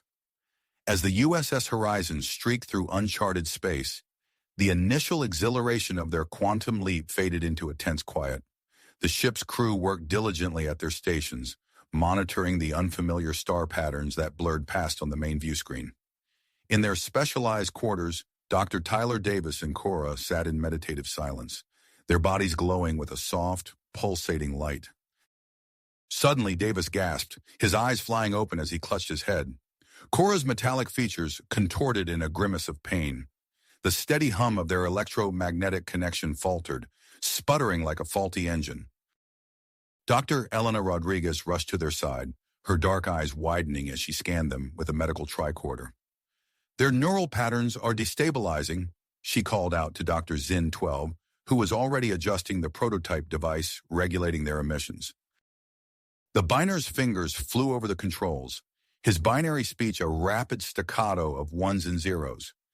The device hummed, its indicators flickering between red and green as it struggled to compensate for the fluctuations. Davis gritted his teeth, fighting through the discomfort. "The progenitors. They're trying to tell us something," he managed to say, his voice strained. Cora nodded, her metallic skin shimmering with effort. "A warning. About the structures. There's a failsafe." Captain Thelan strode into the room, his antennae twitching with concern. "What kind of failsafe?" Davis took a deep breath as the pain subsided, the regulatory device finally stabilizing their connection. "It's designed to prevent the technology from falling into the wrong hands. The progenitors said we need a genetic key to access their knowledge fully." Dr. Rodriguez's brow furrowed. "A genetic key? That could explain the unique changes we've observed in your DNA since the synchronization." "Agreed," Dr. Xerox interjected, his Vulcan calm a stark contrast to the tension in the room. "I recommend a full genetic workup on both subjects. If there are any anomalies, we need to identify them before we reach the next structure." Captain Thelan nodded his approval. "Make it so. We need every advantage we can get." Hours passed as the science team pored over the genetic data. Davis and Cora drifted in and out of consciousness, their shared mind space a kaleidoscope of alien visions and fragmented knowledge. As they neared the coordinates provided by the progenitor consciousness, the ship's long-range sensors picked up an anomaly. Lieutenant Talara, the Vulcan science officer, called up a holographic display of the sensor readings. "Captain, I'm detecting a massive structure hidden within an asteroid field ahead," she reported. "Its composition is unlike anything in our database." The view screen zoomed in on the anomaly, revealing a sprawling space station that seemed to pulse with an inner light. Organic-looking spires and twisting corridors gave it an almost living appearance. Dr. Xerox approached the display, his eyes narrowing as he studied the readouts. "Fascinating. The station is surrounded by an energy field that's blocking our standard scans. This must be part of the fail-safe mechanism the progenitors mentioned." Captain Thelan stroked his chin thoughtfully. "We need to get closer. Helm, take us in, but keep us at a safe distance from that energy field." As the Horizon maneuvered through the asteroid field, Davis and Cora stirred in their quarters. Their eyes snapped open simultaneously, glowing with an inner light that matched the pulsing of the distant station. "We need to go there," Davis said, his voice eerily calm. Cora nodded in agreement. Our presence will be crucial in bypassing the defenses. Captain Thelen considered their words carefully. After a moment, he tapped his communicator. Commander Valara, assemble an away team. We're going to board that station. The Trill first officer acknowledged the order, and soon the shuttle bay bustled with activity. Dr. Rodriguez and Dr. Zinnin 12 worked quickly to outfit Davis and Cora with specialized environmental suits designed to maintain their proximity and regulate their emissions. As the away team boarded the shuttlecraft, tension hung heavy in the air. Commander Valara took her place at the helm, her spots darkening slightly with the gravity of the situation. "Everyone strapped in?" she asked, her fingers dancing over the controls. The shuttle detached from the horizon, gliding smoothly towards the pulsing energy field that enveloped the progenitor station. As they drew closer, Davis and Cora's electromagnetic aura intensified, casting a soft glow throughout the cabin. Suddenly, the shuttle systems flickered. Warning lights flashed across the console as the craft bucked and shuddered. "We're losing power," Valara called out, fighting with the controls. "The field is interfering with our systems. Brace for impact." The shuttle careened towards one of the station's docking platforms. Valara's expert piloting barely managed to keep them from a catastrophic crash, but the landing was far from smooth. The craft skidded across the alien surface, coming to a halt mere meters from the edge. As the dust settled, the away team gathered their wits and equipment. Commander Valara ran a quick check on her team. "Everyone all right?" A chorus of affirmatives answered her. Davis and Cora stood, their suits gleaming in the strange, ambient light of the station. "The shuttle's propulsion system is damaged," the engineering officer reported. "We won't be taking off anytime soon." Valara nodded grimly. "Then we proceed on foot. Stay alert, people. We don't know what we're walking into." As the airlock hissed open, the away team stepped into an alien world. The organic-looking walls pulsed with bioluminescent patterns, casting shifting shadows across their path. Gravity seemed to ebb and flow, making each step an adventure in itself. Davis and Cora moved with newfound grace, their electromagnetic bond growing stronger within the station's unique environment. Their eyes darted back and forth, seeing beyond the physical realm. "This way," Davis said, pointing down a twisting corridor. "The progenitors are guiding us." Commander Valara raised an eyebrow but nodded her assent. "Lead on, Doctor, but everyone stay alert. We don't know what kind of defenses this place might have." As they ventured deeper into the heart of the station, the walls seemed to react to their presence. Patterns shifted and flowed, creating mesmerizing displays that threatened to distract the less disciplined members of the team. Suddenly, a section of the wall slid open, revealing a chamber filled with technology beyond their wildest imaginations. Crystalline structures hummed with power, their facets reflecting infinite possibilities. "Incredible," Dr. Rodriguez breathed, her tricorder whirring as it struggled to analyze the alien tech. Before anyone could take a closer look, a series of high-pitched whines filled the air. Metallic spheres emerged from hidden compartments, surrounding the away team. Energy crackled across their surfaces, primed to strike. "Nobody move," Valara ordered, her hand hovering near her phaser. The spheres paused, their energy fields pulsing in sync. Then as one, they turned their attention to Davis and Cora. Beams of light swept over the pair, scanning them from head to toe. For a tense moment, no one dared to breathe. Then as suddenly as they had appeared, the spheres retreated into the walls. The chamber's atmosphere changed, becoming almost welcoming. "It appears we've passed the first test," Dr. Gezrak observed, his voice tinged with fascination. Davis nodded, his eyes distant. "The progenitors recognize us as the key. We need to keep moving. There's something they want us to see." The team pressed on, passing through chambers filled with marvels that defied explanation. Each room seemed to hold secrets that could revolutionize a dozen scientific fields, but there was no time to study them now. Finally, they reached the heart of the station. A massive chamber opened before them, dominated by a colossal, crystalline structure that pulsed with blinding energy. As Davis and Cora approached, their electromagnetic aura flared brilliantly, merging with the energy field emanating from the crystal. The air shimmered, and a holographic interface sprang to life. A three-dimensional map of the galaxy materialized, dotted with pulsing lights that represented other progenitor structures. "By the moons of Andoria," Valara whispered, her eyes wide with awe. As the away team marveled at the galactic display, a countdown timer appeared in the corner of the hologram. Its purpose was unclear, but its presence added a new sense of urgency to their mission. "We need to download this data," Dr. Rodriguez said, already preparing her equipment. But before they could begin the transfer, alarms blared throughout the station. The holographic display shifted, showing a familiar sight that sent a chill through the team. A Romulan fleet had entered the system. Captain Thelen's voice crackled over the comm system, tense but controlled. "Away team, we have a situation. Admiral Vrenak's forces have tracked us. You need to wrap up and get back here now." Commander Valara turned to Davis and Cora, who stood transfixed before the crystal, their bodies seemingly fused with the energy field. "Doctor, Cora, we need to go. Now." But Davis and Cora didn't move. Their eyes were distant, filled with a light that wasn't entirely human or binar.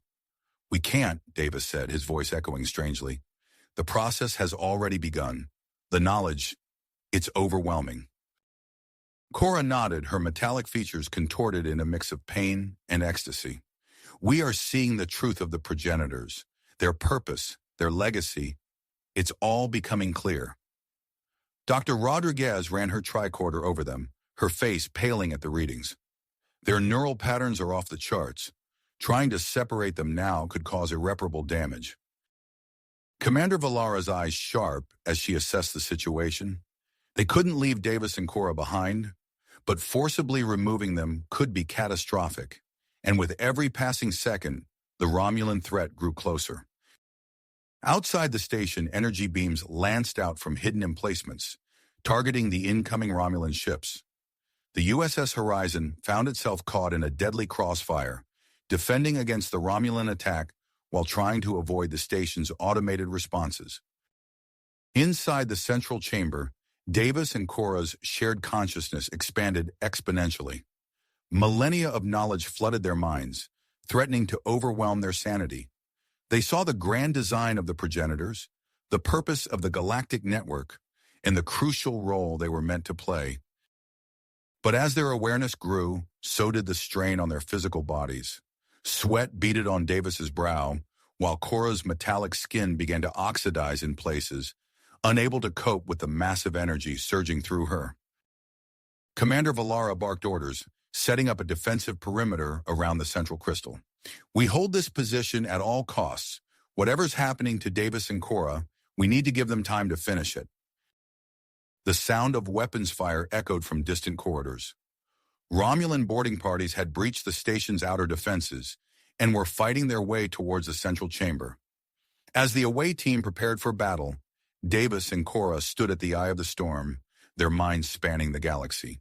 The fate of civilizations hung in the balance as they raced to uncover the final secrets of the progenitors before time ran out. The countdown timer on the holographic display ticked relentlessly towards zero, its purpose still a mystery. Whatever was coming, it promised to change the course of galactic history forever. The countdown timer on the holographic display continued its relentless march towards zero as chaos erupted around the away team. Commander Valara's eyes darted between the timer and the chamber entrances, her mind racing to formulate a plan. "Set up a defensive perimeter," she barked, her voice cutting through the tension. "Use whatever you can find. We need to buy Davis and Cora more time." The team sprang into action, dragging alien consoles and equipment to create makeshift barricades. Dr. Xerok's fingers flew over an unfamiliar control panel, his Vulcan mind quickly deciphering its purpose. "Commander, I believe I can activate a localized energy barrier," he reported. "It may provide additional protection against the Romulan intrusion." Valara nodded sharply. "Do it, Doctor. We'll need every advantage we can get." As Xerok worked, the distant sound of weapons fire grew louder. The Romulan boarding parties were getting closer. Suddenly, Dr. Rodriguez's voice crackled over the comm system, her tone urgent. "Away team, this is the Horizon. We're detecting severe fluctuations in Dr. Davis and Cora's vital signs. Their connection to the progenitor interface is causing potentially irreversible physiological damage." Valara's gaze snapped to the pair standing before the crystalline structure. Their environmental suits rippled with visible energy patterns, and their bodies trembled with the strain of processing vast amounts of information. Understood, Horizon, Valara replied. Dr. Zin-12, start working on a way to safely disconnect them. We can't risk losing them or the data they're accessing. The Binar doctor nodded, his cybernetic implants whirring as he began to analyze the situation. He moved closer to Davis and Cora, careful not to disturb their connection to the crystal. Outside the station, the space battle raged on. Captain Thelen's voice came through the comm, tense but controlled. Away team, Admiral Vreenak's forces are pressing their advantage. The Horizon's taking heavy damage. Whatever you're doing in there, do it fast. As if in response to the captain's words, Davis and Cora's shared consciousness expanded further. Their eyes, glowing with an otherworldly light, widened in shock. The network, Davis gasped, his voice strained. It's not just for communication or data storage. Cora continued, her metallic features contorted with the effort of speaking. It's a shield generator, designed to protect against a cyclical threat. What kind of threat? Valara demanded, her attention split between the pair and the chamber entrance. A massive energy wave, Davis replied. It sweeps through the galaxy periodically, destroying all advanced civilizations in its path. Cora's voice grew more urgent. The countdown, it's not a security measure, it's a warning. The wave is coming, and the network needs to be activated. The implications of their words sent a chill through the room. Dr. Rodriguez's voice came through again, filled with concern. Commander, their vital signs are becoming erratic. We need to disconnect them now. Dr. Zin-12 looked up from his work. I believe I've found a method to safely separate them from the interface, but it will require precise timing and coordination. Before Valara could respond, a series of explosions rocked the chamber. The energy barrier at the main entrance flickered and died, revealing a group of Romulan soldiers led by a stern-faced officer. Centurion Tavik, the officer announced, his disruptor aimed at Valara. In the name of the Romulan Star Empire, surrender the progenitor technology and your Federation spies. Valara's hand moved to her phaser. I'm afraid I can't do that, Centurion. This technology is too important to fall into the wrong hands. The air crackled with tension as both sides faced off. In the center of the chamber, Davis and Cora remained oblivious to the standoff, their minds still linked to the vast progenitor network. Suddenly, Davis convulsed violently, a cry of pain escaping his lips. Cora's metallic skin began to oxidize, unable to cope with the massive energy surge coursing through her body. Now, Dr. Zin-12, Valara shouted, seizing the moment of distraction. The Binar doctor activated his hastily prepared disconnection sequence. A pulse of energy shot from his device, enveloping Davis and Cora in a shimmering field. Chaos erupted as both Starfleet and Romulan forces reacted to the sudden burst of light. Valara dove for cover, narrowly avoiding a disruptor blast from Centurion Tavik. The chamber filled with weapons fire and shouts of pain and surprise. Through it all, Dr. Zin-12 focused intently on his work, carefully modulating the energy field around Davis and Cora. As the disconnection process neared completion, the entire station shuddered. Alarms blared, and the holographic display flickered wildly. The station's destabilizing, Dr. Zarok called out, his fingers flying over a control panel. The energy surge from the disconnection process has triggered some kind of self-destruct sequence. Valara cursed under her breath, assessing their dire situation. With Davis and Cora still unconscious, Romulan forces at the door, and the station falling apart around them, their options were rapidly dwindling. Horizon, this is Commander Valara, she said into her communicator, her voice steady despite the chaos. We need immediate extraction. The station is breaking up, and we have wounded. Captain Thelen's response was grim. Understood, Commander. We're attempting to maneuver through the asteroid field now, but our shields are critically damaged. Stand by for emergency transport. As the chamber shook violently, Valara made a split-second decision. She tapped her communicator again. Negative, Captain. Our shuttle is still docked. We'll make our way there and attempt to launch. Just be ready to pull us out if things go sideways. She turned to her team, her eyes blazing with willpower. All right, people, this is going to be close. Dr. Zin 12, Dr. Zarok, grab Davis and Cora. Everyone else, cover our retreat. We're getting out of here. With a final, defiant glare at Centurion Tavik, Valara led her team towards the chamber's emergency exit. As they ran, dodging falling debris and exchanging fire with the pursuing Romulans, the station's tremors grew more violent. Their race against time had begun, with the fate of not just their mission, but potentially the entire galaxy hanging in the balance. Balance as the away team raced through the crumbling corridors of the progenitor station. Valara led the charge, her phaser at the ready as she navigated the treacherous path back to their shuttle. Behind her, Dr. Zin 12 and Dr. Gixarok struggled to carry the unconscious forms of Davis and Cora, their bodies still crackling with residual energy from the progenitor interface. The station shuddered violently, great chunks of alien metal tearing free and spiraling into the void. Sparks rained down from ruptured conduits, and the air grew thick with acrid smoke. "This way!" Valara shouted, gesturing toward a junction ahead. "The docking bay should be just beyond that bulkhead." As they rounded the corner, a massive explosion rocked the station. The floor beneath their feet buckled, sending the team sprawling. Valara's communicator crackled to life, Captain Thelen's voice barely audible above the chaos. "Commander, the station's structural integrity is failing faster than anticipated. We're moving to extend our emergency transporter range. Prepare for immediate beam out." Valara's eyes widened. "Belay that, Captain. We're too deep in the station's superstructure. The interference would tear us apart mid-transport."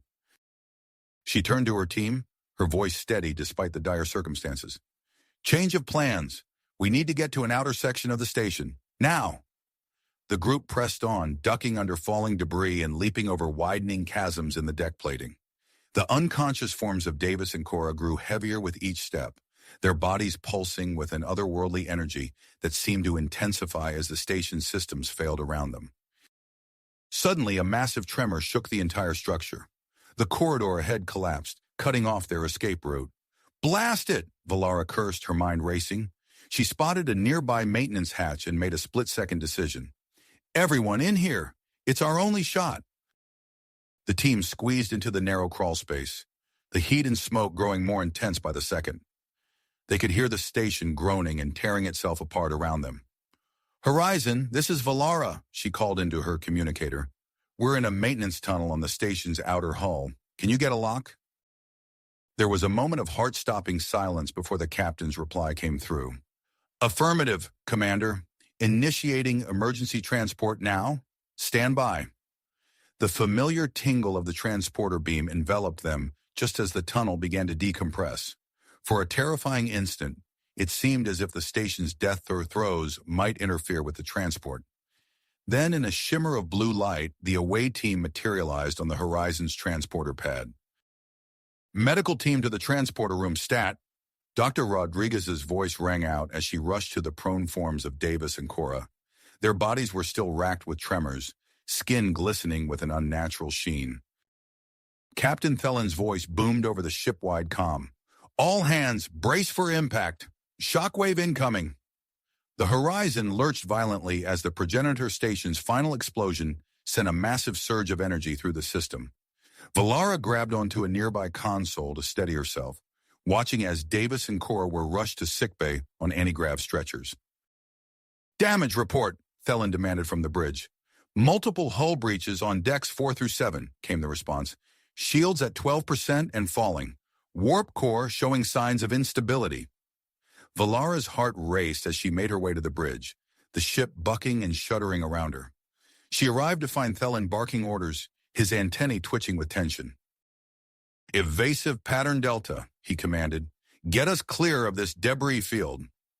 The view screen showed a maelstrom of destruction as the remnants of the progenitor station and surrounding asteroids were caught in the expanding shockwave. The Horizon weaved through the chaos, its damaged systems straining to keep up with the helm's commands. In sickbay, Dr. Rodriguez and Dr. Zin 12 worked feverishly to stabilize Davis and Cora. The medical sensors beeped erratically, struggling to make sense of the patient's altered physiology. "Their neural patterns are completely synchronized," Rodriguez muttered, her brow furrowed in concentration. It's like their minds have become a single, shared consciousness. Zin 12's cybernetic implants whirred as he processed the data. Fascinating, the progenitor interface appears to have accelerated and deepened their pre-existing human-binar bond. A series of alarms blared throughout the ship, cutting their discussion short. Chief Engineer Korath's gruff voice came over the comm system, panic evident even through his Tellarite stoicism. "Bridge, this is engineering. The warp core is going critical. We can't contain the breach." On the bridge, Captain Thelan's face paled. "Understood, Chief. Initiate emergency core ejection. All hands prepare for—" His words were drowned out by a deafening roar as the warp core was jettisoned. The horizon spun wildly, inertial dampeners struggling to compensate. For a heart-stopping moment, it seemed as if the ship might tear itself apart. Then slowly the violent motion subsided.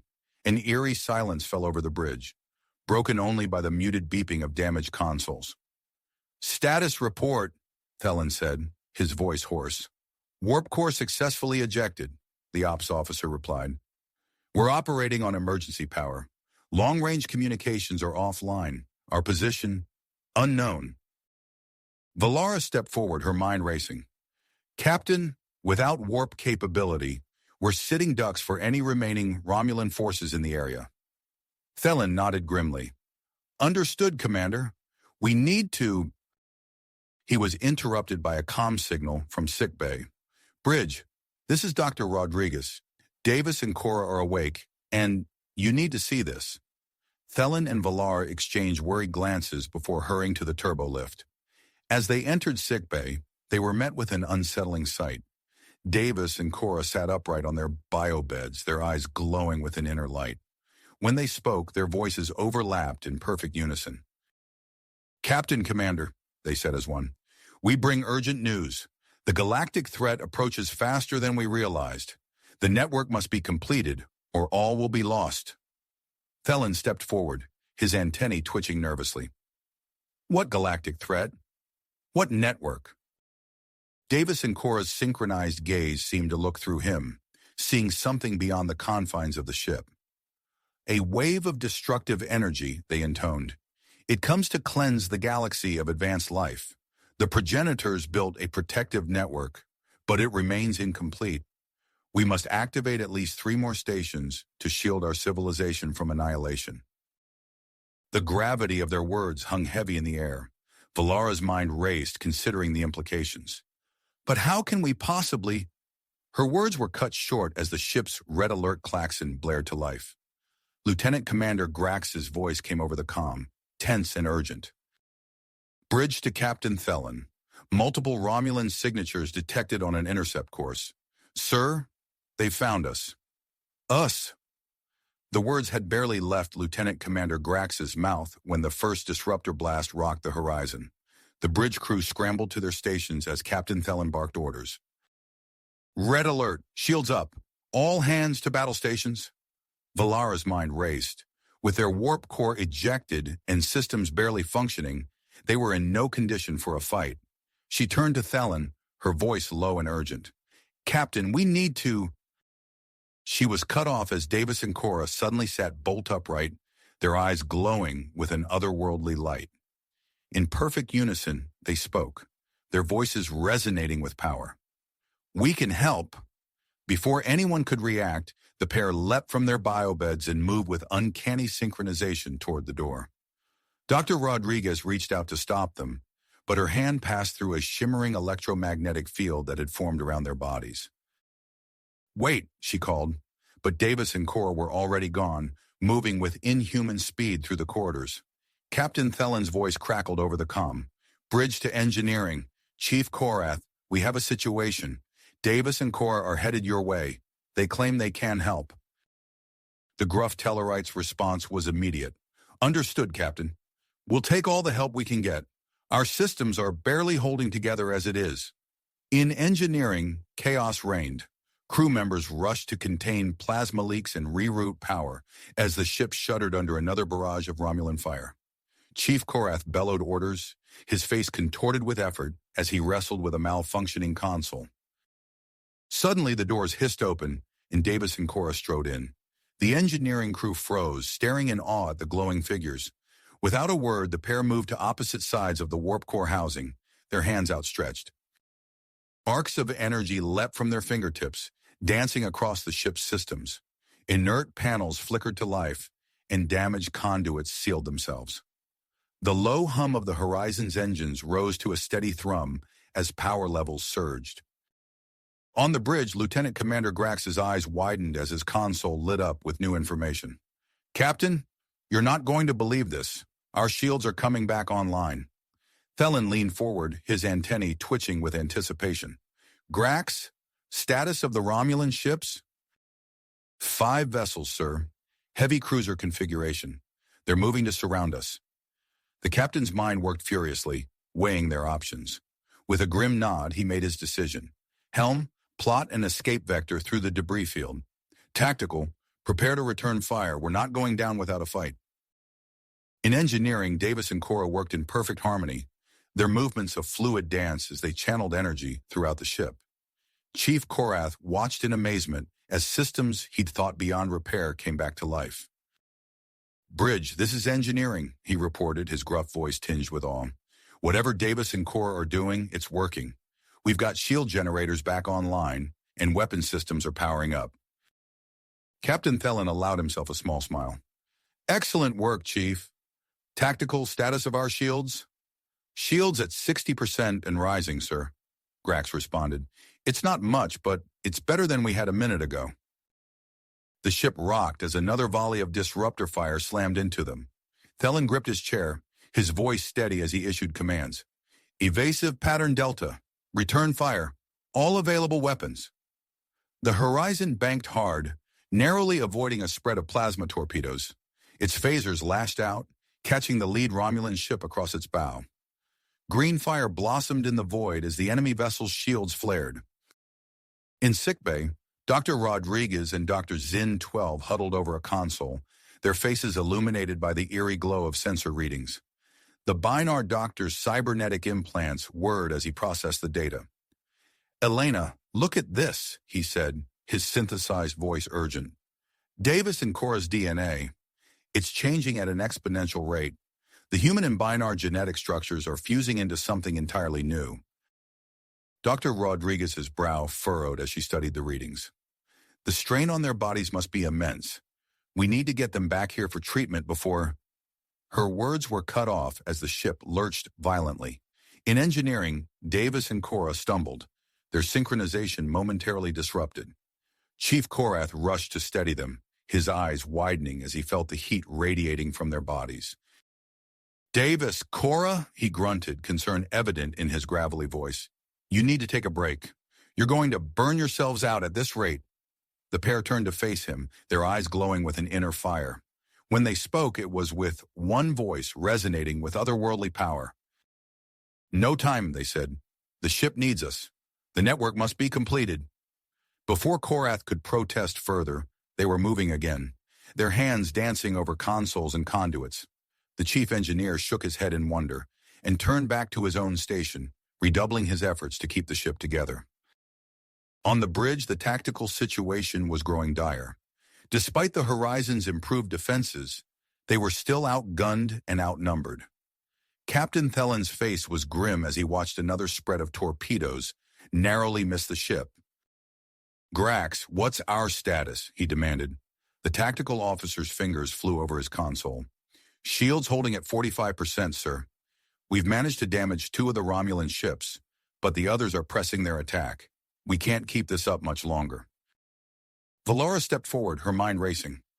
"Captain, we need to find a way to break out of this engagement. If we could just—" She was interrupted by a sudden cry from the helm. "Sir, I'm detecting a massive energy surge. It's coming from within our own ship." All eyes turned to the main view screen as a shimmering field of energy began to form around the horizon. It pulsed with an otherworldly light, growing stronger with each passing second. In engineering, Davis and Cora stood at the center of a storm of electromagnetic energy. Their bodies glowed with an intensity that forced the other crew members to shield their eyes. Chief Korath watched in stunned silence as the pair began to levitate, their forms seeming to merge with the ship itself. Bridge, this is engineering, he reported, his voice filled with a mix of awe and fear. Davis and Cora, they're doing something I've never seen before.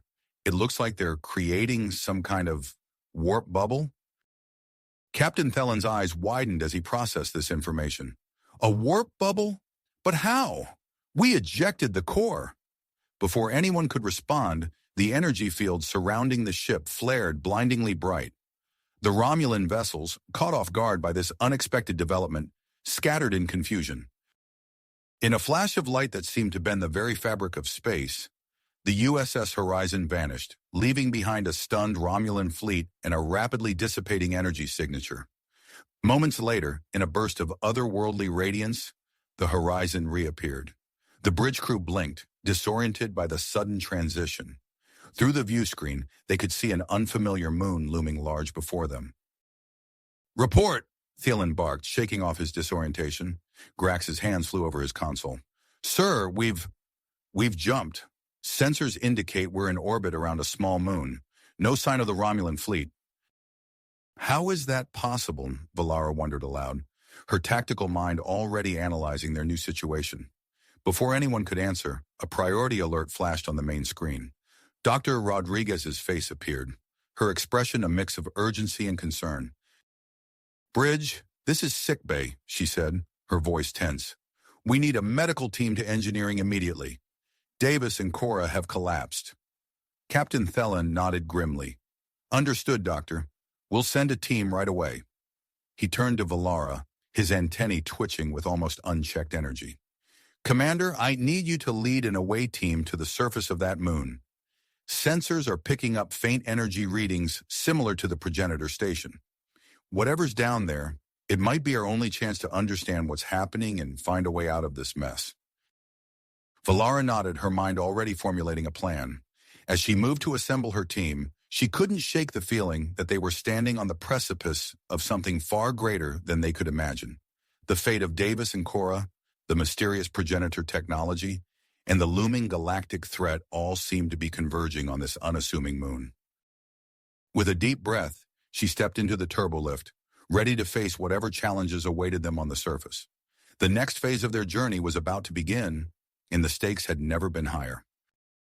Higher! As Valara stepped into the turbolift, Captain Thelan's voice crackled over the comm system. "Commander, I'm adjusting the away team roster. Dr. Davis and Cora have regained consciousness and are insisting on joining the mission. Their connection to the progenitor technology may prove invaluable." Valara's brow furrowed. "Sir, are you sure that's wise? They just collapsed after that. Whatever it was they did." "I share your concerns," Thelan replied, his tone grim. "But Dr. Rodriguez believes their unique physiology makes them more resilient than we initially thought. Besides, we may need their expertise to activate whatever's down there." The turbolift doors opened, revealing Dr. Davis and Cora, standing alongside Dr. Rodriguez and Lieutenant Commander Grax. Davis looked pale but determined, while Cora's cybernetic implants pulsed with an otherworldly energy. "Commander?" Davis nodded, his voice hoarse. "We're ready." Valara studied them for a moment, then nodded curtly. "Very well. Let's move out." The away team materialized in a dimly lit cavern, the air thin and acrid. Their environmental suits activated automatically, filtering out the unbreathable atmosphere. Grax's hand hovered near his phaser as he scanned their surroundings. "Commander," he reported, "I'm detecting faint energy readings coming from that direction." He pointed towards a smooth section of the cavern wall. As they approached, Davis and Cora moved in perfect synchronization, their steps echoing in the eerie silence. Suddenly they stumbled, gasping in unison. Dr. Rodriguez rushed to their side, her medical tricorder whirring. "Their vitals are spiking," she muttered, concern etched on her face. "It's as if their bodies are resonating with something." Before she could finish, a low rumble filled the cavern. The smooth wall before them shuddered, then split apart, revealing a massive doorway.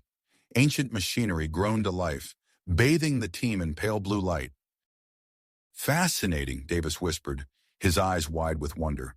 "It's responding to our presence?" Cora nodded, her voice overlapping with Davis's. "We can feel it. The technology, it recognizes us." Valara squared her shoulders. All right, let's move in. Grax, take point. Davis, Cora, stay close to Dr. Rodriguez. I'll bring up the rear. They entered the facility, their suit lights illuminating dormant consoles and strange crystalline structures. As they progressed deeper, Davis and Cora's skin began to emit a faint glow, visible even through their suits. Elena, Valara called, gesturing toward the pair. What's happening to them? Dr. Rodriguez frowned at her readings. Their cellular structure is changing rapidly. It's almost as if they're adapting to the environment here. They reached a vast chamber dominated by a towering crystal formation. It pulsed with latent energy, sending ripples of light cascading through the room. Davis and Cora approached it, drawn by an unseen force. Wait, Dr. Rodriguez called, but it was too late. As their hands touched the crystal, a blinding flash filled the chamber. When the light faded, a holographic interface had sprung to life around them. Complex schematics and alien symbols swirled in the air. Davis and Cora moved as one, their fingers dancing across the holographic controls. Their voices, when they spoke, resonated with newfound power. This facility is a node, they said in unison, part of a galactic network. We need to activate it to complete the shield. Shield? Valara asked, struggling to keep up. What shield? Before they could answer, Grax's communicator chirped urgently. Away team, this is the Horizon. We've detected multiple ships entering the system. It's the Romulan fleet. They found us. Captain Thelen's voice cut in, tense but controlled. Commander Valara, we're out of time. Whatever you're going to do down there, do it fast. We can't hold off an entire fleet for long. Valara turned to Davis and Cora, who were now glowing so brightly it hurt to look at them directly. You heard the captain. Can you activate this place? They nodded, their movements perfectly mirrored. Yes, but it will require more from us. As they spoke, their bodies began to shimmer, becoming translucent. Energy arced between them and the crystal structure, growing more intense by the second. Stop, Dr. Rodriguez cried, lunging forward. An invisible barrier flared to life, holding her back. You don't know what this will do to you. Davis and Cora turned to face the team, their eyes now pools of swirling light. When they spoke, their voices echoed with ancient knowledge. We understand now. The galactic threat, the energy wave, it's all connected. The progenitors built this network as a trap, but they never finished it. We can complete their work, but we must become one with the system to do it. The chamber shook as the battle above intensified. Valara's mind raced, weighing impossible choices. What are you saying? What will happen to you? We'll transcend, they answered, their forms already merging with the crystal. Our consciousness will spread through the network, becoming its heart and mind. It's the only way to save everyone. Dr. Rodriguez shook her head, tears in her eyes. You can't. You'll lose yourselves. Davis and Cora smiled, an expression both serene and alien. We won't be lost. We'll be more than we ever were. This is our purpose, our destiny. Valara felt the weight of galaxies on her shoulders as she made her decision. Do it, she said quietly. Activate the network. As Davis and Cora fully merged with the crystal, the entire facility surged to life. Energy coursed through ancient conduits, and a beam of pure power erupted from the moon's surface. Valara to Horizon, she called, her voice steady despite the chaos. We've activated the progenitor technology. What's happening up there? Captain Thelen's reply was filled with awe. Commander, you need to see this. The energy beam. It's connecting with other points across the galaxy. It's forming some kind of containment field, and it's drawing in the Romulan fleet. The chamber quaked violently, forcing the away team to brace themselves. Grax's eyes widened as he checked his tricorder. Commander, the energy output is reaching critical levels. We need to evacuate now. Horizon, 4 to beam up, Valara ordered. As the transporter beam began to take hold, she caught a final glimpse of the crystal structure. Within its depths, she could almost see the merged forms of Davis and Cora, their expressions peaceful as they became one with the ancient technology. They materialized on the Horizon's transporter pad just as another shockwave rocked the ship. Captain Thelen's voice came over the comm system, urgent and disbelieving. All hands, brace for impact. The moon, it's breaking apart. Valara and her team raced to the bridge, arriving just in time to see an incredible sight on the main view screen. The moon's surface was cracking, huge chunks of rock and ice drifting apart to reveal something massive rising from its core. By the stars, Thelen whispered. It's a ship. The progenitor vessel dwarfed the horizon, its crystalline surface pulsing with the same energy they had seen in the underground facility. As it took position above them, the Romulan fleet scattered, their weapons useless against the ancient technology. A transmission cut through the stunned silence on the bridge, the voices of Davis and Cora speaking as one. USS Horizon, this is only the beginning. The network must be completed. We must travel to the remaining nodes and finish what the progenitor started. The future of the stars hangs in the balance. Captain Thelen looked to Valara, his antennae twitching with nervous energy. Commander, what exactly happened down there? Valara met his gaze, her mind still reeling from the implications of what she had witnessed. Sir, I think we've just become part of something much bigger than ourselves. The question is, what do we do now? As the progenitor ship loomed above them, its crystalline surface shimmering with impossibly strong power, the crew of the USS Horizon faced an impossible choice: to follow this new entity that was once their crewmates into the unknown, or to return to the relative safety of Federation space.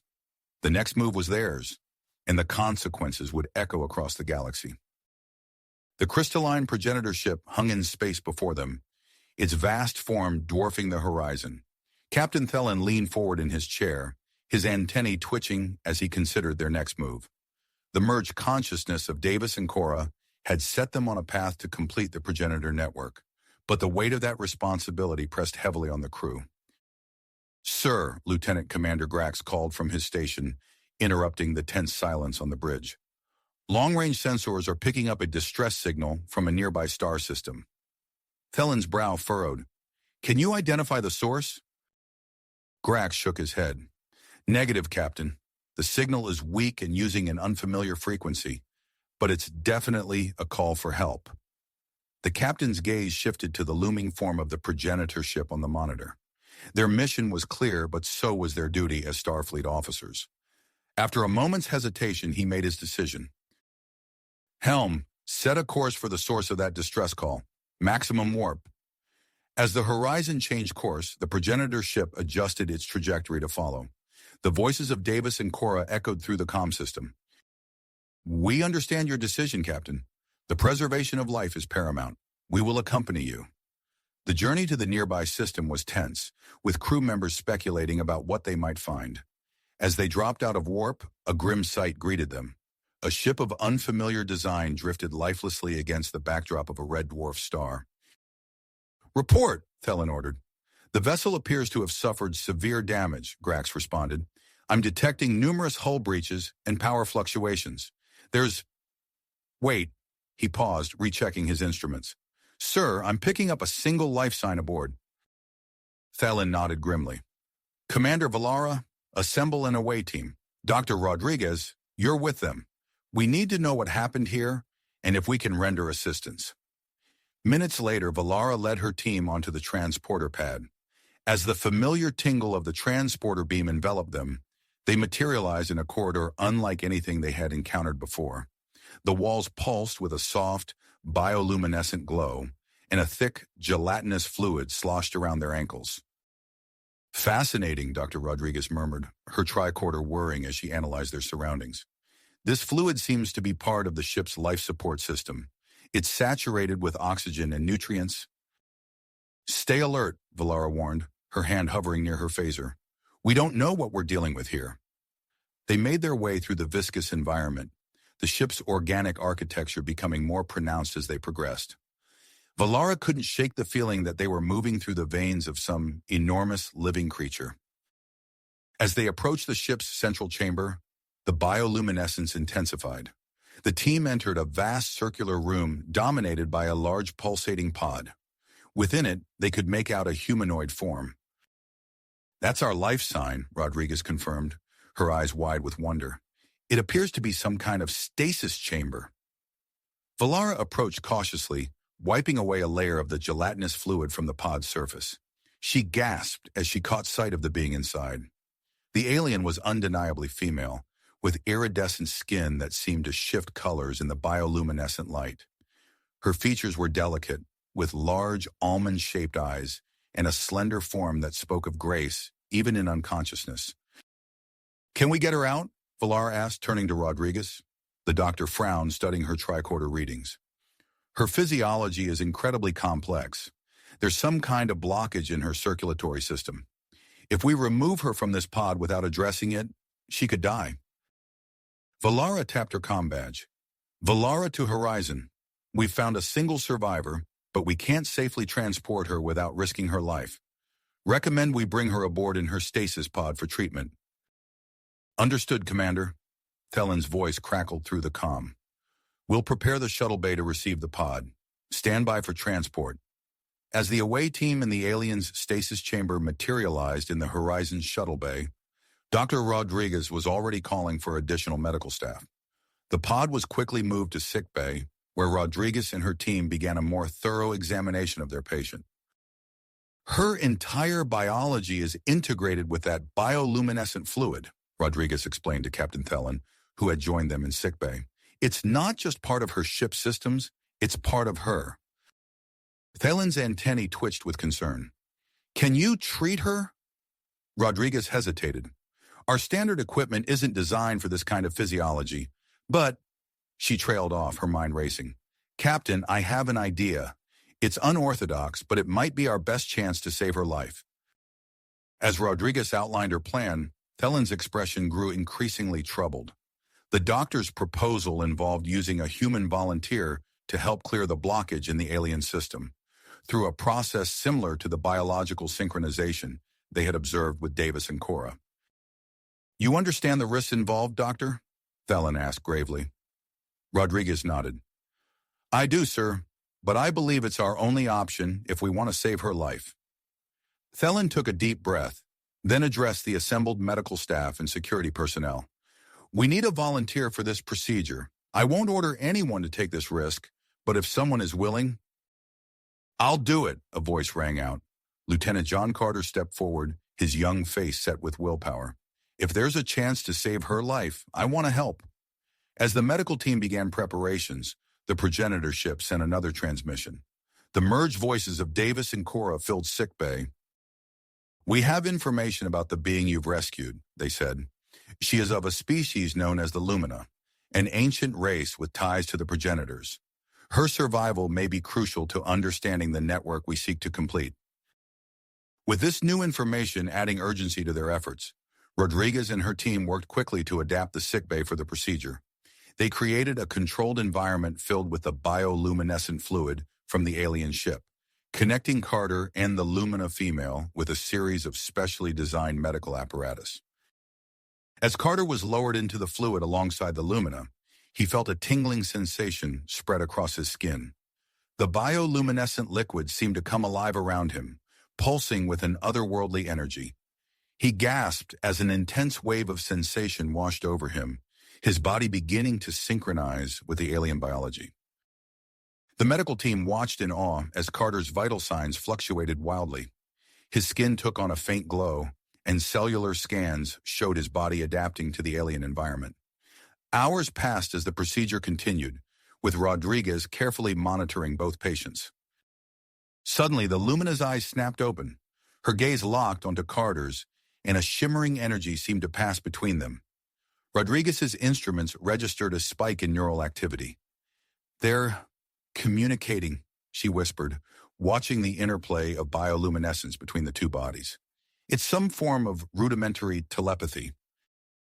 As the blockage in the Lumina system finally cleared, Rodriguez called an end to the procedure.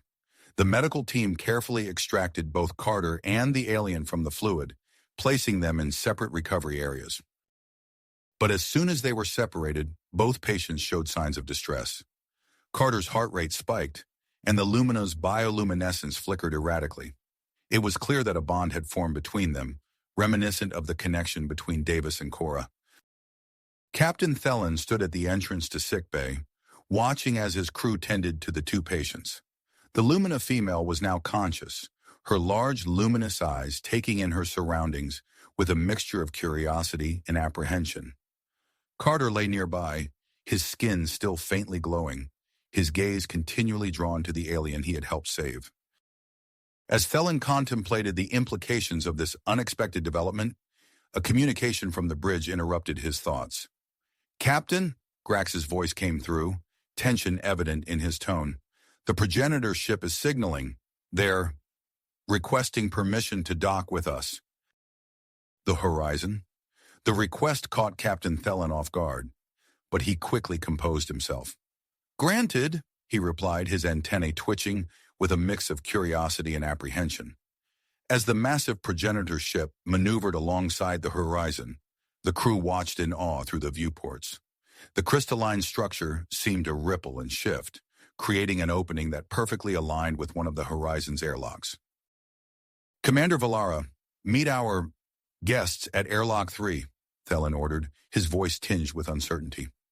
Vallara nodded and made her way to the designated meeting point, accompanied by a security detail. As the airlock cycled open, she found herself face-to-face with the merged forms of Dr. Davis and Cora. Their bodies shimmered with an otherworldly energy, features blending and shifting in a mesmerizing display. "Commander," they spoke in unison, their voices a harmonious blend. "We must discuss the next phase of our mission." Meanwhile, in sickbay, Lieutenant John Carter stirred on his biobed. His skin retained a faint, pulsating glow, a remnant of his synchronization with the Lumina female. Dr. Elena Rodriguez hovered nearby, her eyes darting between her patient and the complex readouts on her medical tricorder. Carter's eyes fluttered open, immediately searching the room until they locked onto the alien female in the adjacent bed. "Zara," he whispered, the name coming to him unbidden. The Lumina's eyes opened in response, her iridescent skin shimmering with increased intensity. Dr. Rodriguez watched in fascination as the bioluminescent patterns on their skin seemed to mirror each other, pulsing in perfect synchronization. "How are you feeling, Lieutenant?" Rodriguez asked, running a medical scanner over Carter's body. Carter sat up slowly, his gaze never leaving Zara. "I feel different, connected." He reached out, and Zara's hand met his halfway, their fingers intertwining. A soft glow emanated from the point of contact. Rodriguez's tricorder beeped insistently.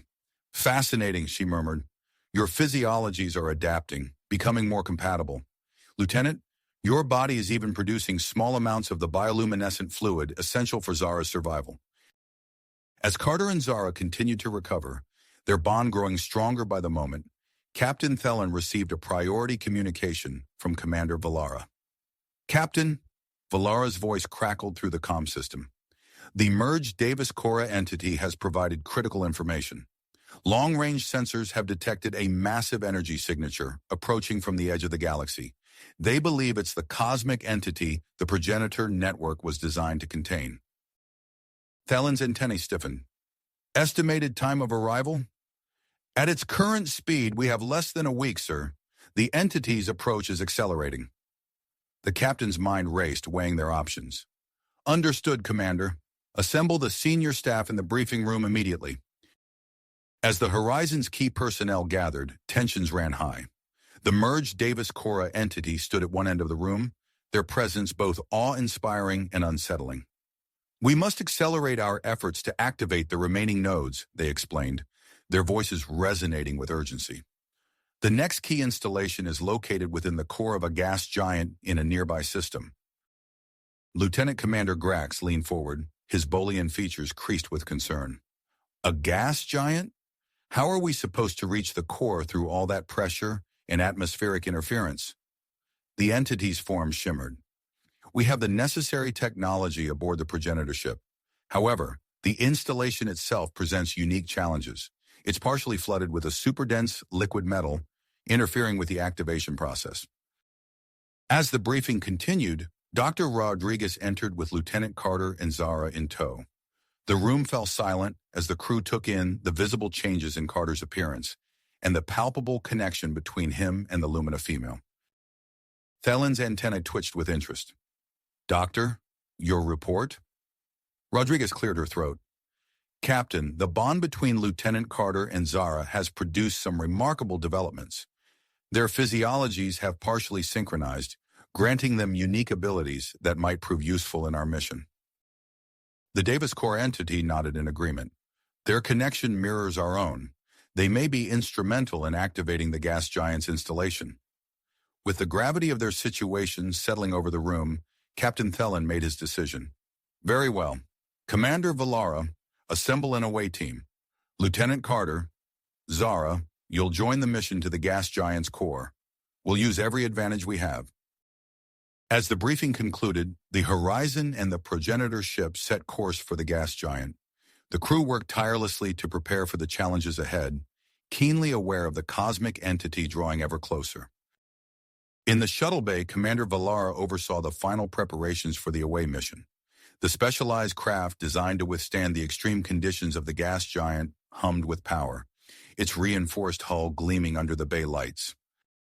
Carter and Zara stood hand in hand, their skin pulsing with a soft, synchronized glow. As they boarded the shuttle along with the engineering team, Vallara couldn't help but feel a mix of hope and trepidation.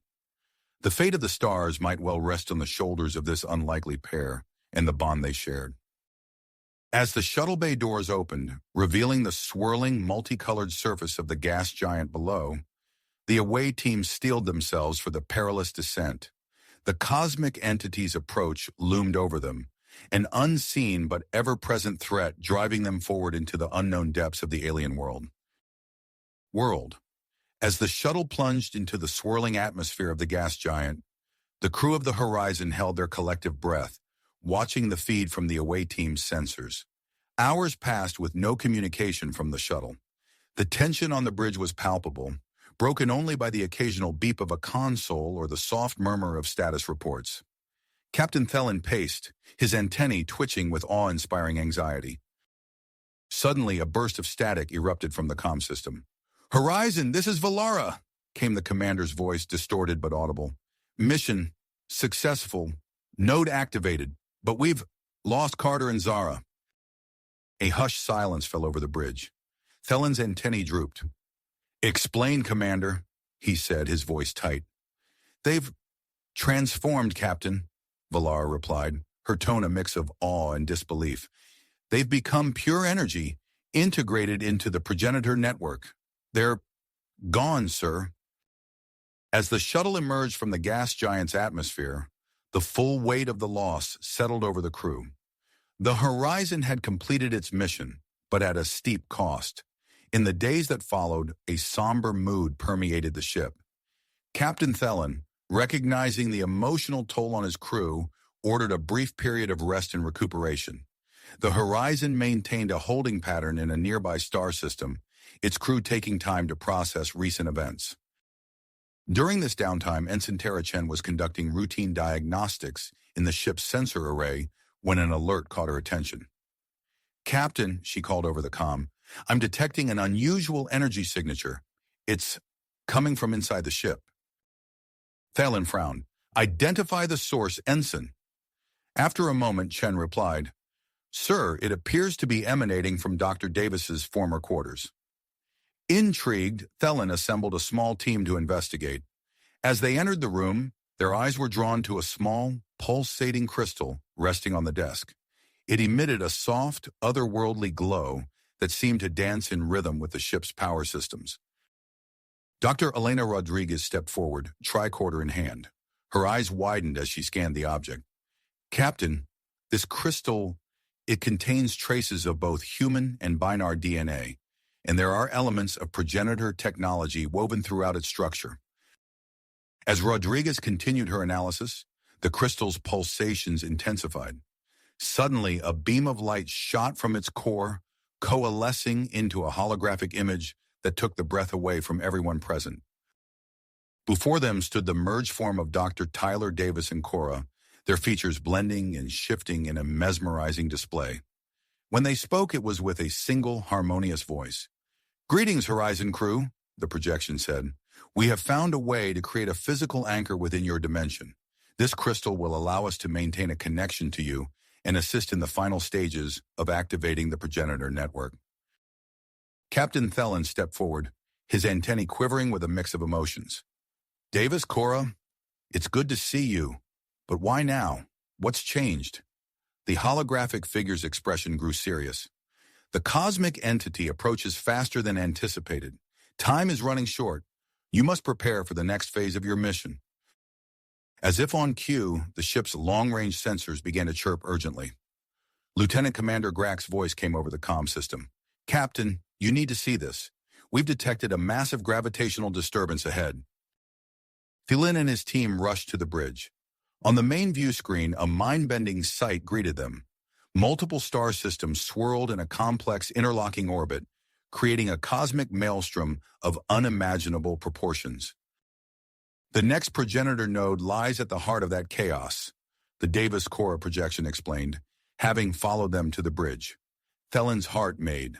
Helm, plot a course. Take us in. As the horizon penetrated the gravitational storm, the ship shuddered and groaned. Alerts blared as systems strained against the intense forces. In sickbay, Dr. Rodriguez clutched the crystal, which had begun to emit a soft, pulsating glow. Suddenly, a beam of energy shot from the crystal, enveloping the ship in a protective bubble. The horizon surged forward, cutting through the gravitational eddies with newfound stability. Fascinating, Rodriguez murmured, her eyes fixed on the readings from her tricorder. The crystal is synchronizing with our shields, adapting our defenses to the surrounding space. As they pushed deeper into the cosmic storm, a massive structure began to take shape on their sensors. It dwarfed any progenitor installation they had encountered before, its form reminiscent of a colossal mechanical lotus flower. Take us in, Thelen ordered, his voice steady despite the chaos surrounding them. Prepare an away team. It's time to activate this node and take one step closer to saving the galaxy. As the horizon approached the gargantuan space station, its petals began to unfurl, revealing a docking bay at its core. The crew watched in awe, knowing that beyond those opening petals lay the next challenge in their ongoing mission to activate the progenitor network and defend against the approaching cosmic entity. As the horizon maneuvered into the docking bay, the crew felt a mixture of anticipation and trepidation. The mission to activate this node would be their most challenging yet. No sooner had the ship settled into its berth than a violent shudder ran through the hull. Warning klaxons blared as systems throughout the vessel began to malfunction. Report! Captain Thelen barked, steadying himself against his command chair. Lieutenant Commander Grax's fingers danced across his console. Multiple systems failing, sir. Propulsion, shields, life support, all showing critical errors. Dr. Elena Rodriguez's voice cut through the chaos. Captain, it's the crystal. It's emitting intense energy pulses, interfering with our electronics. Thelen's antennae twitched in alarm.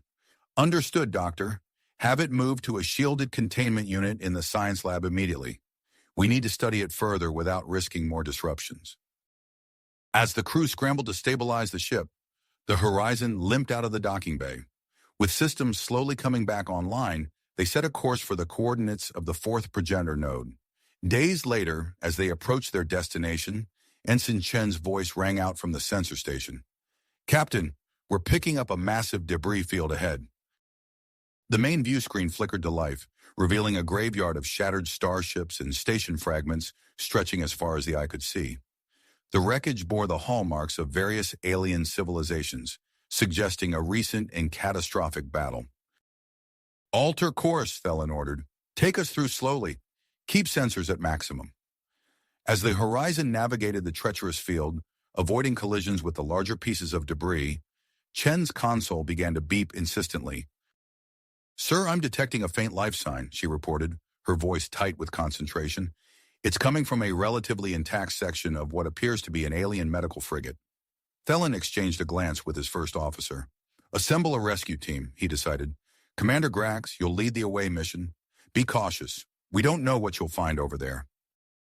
Minutes later, Grax and his team materialized in the alien vessel's dimly lit corridor. The air was thin and stale, and emergency lights flickered weakly along the walls. "Life signs are coming from the next chamber," one of the security officers reported, gesturing with his tricorder. They made their way cautiously through the derelict ship, finally reaching what appeared to be a medical bay. In the center of the room stood a single stasis pod, its occupant barely visible through the frosted glass. Grax approached, wiping away the condensation with his sleeve. He inhaled sharply at what he saw. "It's a female alien," he reported back to the horizon. "Unknown species, but she looks similar to Zara. Iridescent skin, delicate features." Dr. Rodriguez's voice crackled over the comm. "Commander, what's her condition?" Grax consulted his tricorder. "Critical, Doctor. The pod seems to be the only thing keeping her alive." "Understood," Rodriguez replied. "We can't risk removing her. Transport both the pod and the alien directly to sickbay." Back on the horizon, Dr. Rodriguez and her medical team worked tirelessly to stabilize their new patient.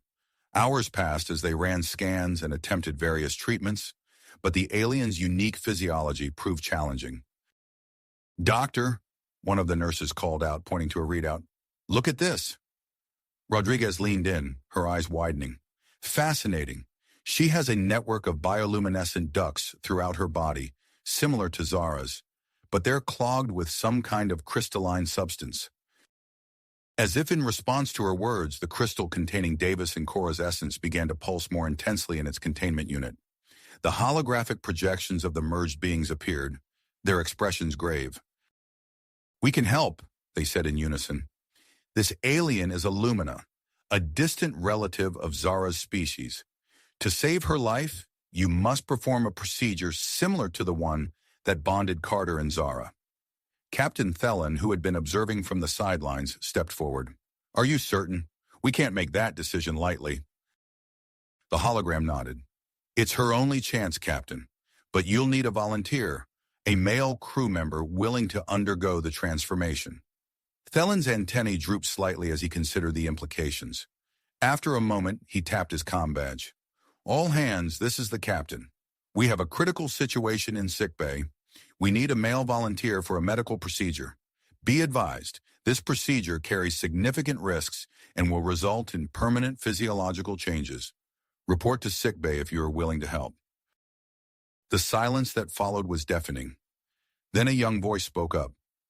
"I'll do it, sir." All eyes turned to see Ensign Michael Collins, a promising engineer, step forward. His jaw was set with purpose, but his eyes betrayed a hint of fear. "Are you certain, Ensign?" Thelen asked, studying the young man's face. "There's no going back from this." Collins nodded. "I understand, sir, but if I can save a life, it's worth the risk." With the decision made, Dr. Rodriguez sprang into action.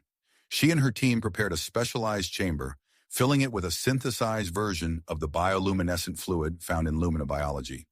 Carefully, they placed Collins and the unconscious alien female into the chamber, connecting their bodies with a series of intricate medical devices. As the procedure began, the entire medical team watched in awe.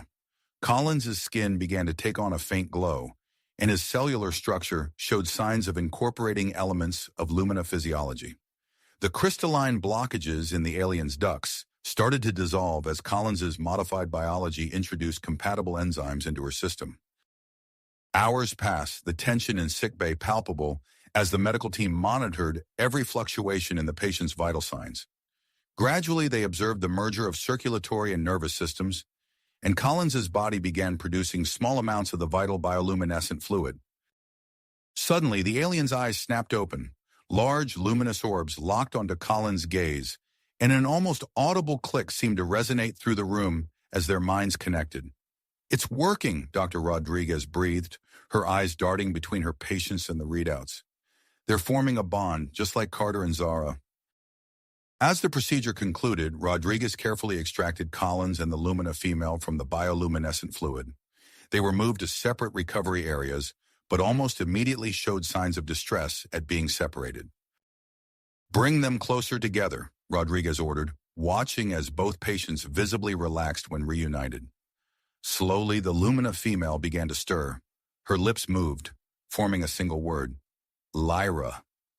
"Is that your name?" Collins asked softly, his voice carrying an unfamiliar resonance. She nodded, her eyes never leaving his face. As Lyra became more alert, she began to share information about her people and the devastating battle that had left her stranded. Captain Thelen listened intently, his antennae twitching with interest. "You have knowledge of the progenitors?" he asked. Lyra nodded again. "And of the cosmic entity that threatens us all," she added, her voice melodious yet filled with urgency. Thelen's mind raced with the implications. This unexpected development could be the key to their mission's success. He turned to his first officer. "Prepare a briefing for all senior staff. It seems our new guests have vital information for our mission." As the crew prepared for their next challenge, the Horizon's long-range sensors detected an anomaly at the coordinates of the fourth progenitor node. A massive energy distortion surrounded the entire star system, obscuring their target and presenting yet another obstacle to overcome. Thelen gazed at the viewscreen, taking in the swirling chaos of the distortion. "Helm, take us in closer," he ordered. "It's time to face our greatest challenge yet." The Horizon moved forward, its crew united in purpose, now strengthened by new allies and the knowledge they brought. As they approached the distortion, the ship's systems hummed with anticipation, ready to confront whatever mysteries and dangers lay hidden within the cosmic storm. The Horizon inched closer to the swirling energy distortion, its sensors straining to gather data on the phenomenon that obscured their view of the fourth progenitor node. Captain Thelen leaned forward in his chair, his antennae twitching with anticipation and concern. "Full stop," he ordered. "Let's not risk getting pulled in until we have a better understanding of what we're dealing with." The ship came to a halt, maintaining a safe distance from the roiling mass of energy before them. Thelen turned to his crew, his eyes sweeping across the bridge. "We need options," he stated firmly. "How do we penetrate this barrier and reach the node?" Chief Engineer Korath stepped forward, his fingers dancing across a datapad. "Captain, I believe I have a solution. We can modify our shield emitters to create a tunnel of stable space through the distortion. It won't be large enough for the Horizon, but a shuttle could pass through safely." Thelen nodded, considering the proposal. "How long would these modifications take?" "With my team working around the clock, we could have a shuttle ready in 12 hours, Korath replied. "Make it happen," Thelen ordered. He tapped his comm badge. "Thelen to sickbay. Dr. Rodriguez, what's the status of Ensign Collins and Lyra?" "They've recovered remarkably well, Captain." Rodriguez's voice came through. "Their bond seems to be strengthening by the hour. They're both eager to assist with the mission." Thelen exchanged a glance with Commander Valara. "Their unique abilities could be invaluable for this away mission. Prepare them for a briefing in 1 hour." As Korath's engineering team set to work on the shuttle modifications, the senior staff gathered in the conference room. Ensign Collins and Lyra sat side by side, their skin emitting a soft, synchronized glow. Captain Thelen outlined the plan, emphasizing the dangers of the mission.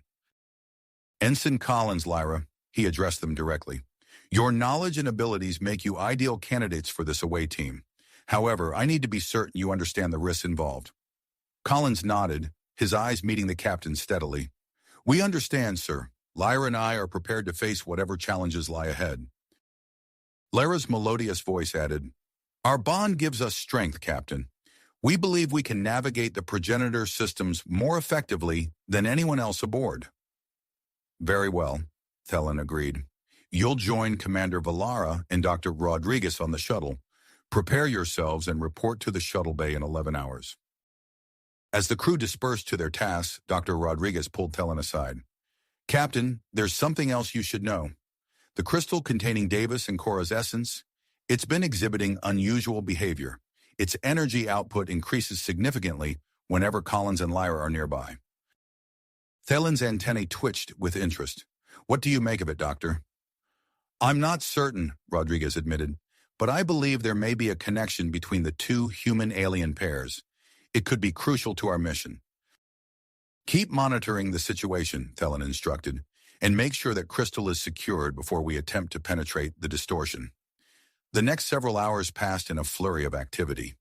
In engineering, Korath and his team worked tirelessly, integrating salvaged Lumina technology into the shuttle systems. The modifications pushed the limits of their understanding, blending Federation and alien tech in ways never before attempted. Meanwhile, Collins and Lyra spent time in meditation, strengthening their bond and preparing for the challenges ahead. As they sat in quiet communion, their bodies pulsed with bioluminescent energy, Collins's human physiology continuing to adapt and produce the vital fluids Lyra needed to survive. At last, the moment of departure arrived. The away team boarded the modified shuttle, with Commander Valara at the helm. Captain Thelen's voice came through the comm system as they prepared for launch. "Good luck and Godspeed," he said solemnly. "We'll be monitoring your progress as best we can. Bring us back that data we need." The shuttle bay doors opened, revealing the shimmering barrier of the energy distortion. Korath activated the Horizon's modified shield emitters, and a narrow corridor of calm space appeared, cutting through the chaos. "Here we go," Valara muttered, easing the shuttle forward into the tunnel. As they penetrated deeper into the anomaly, the shuttle began to shake violently. Warning alarms blared as the craft's systems struggled against the intense temporal and spatial distortions surrounding them.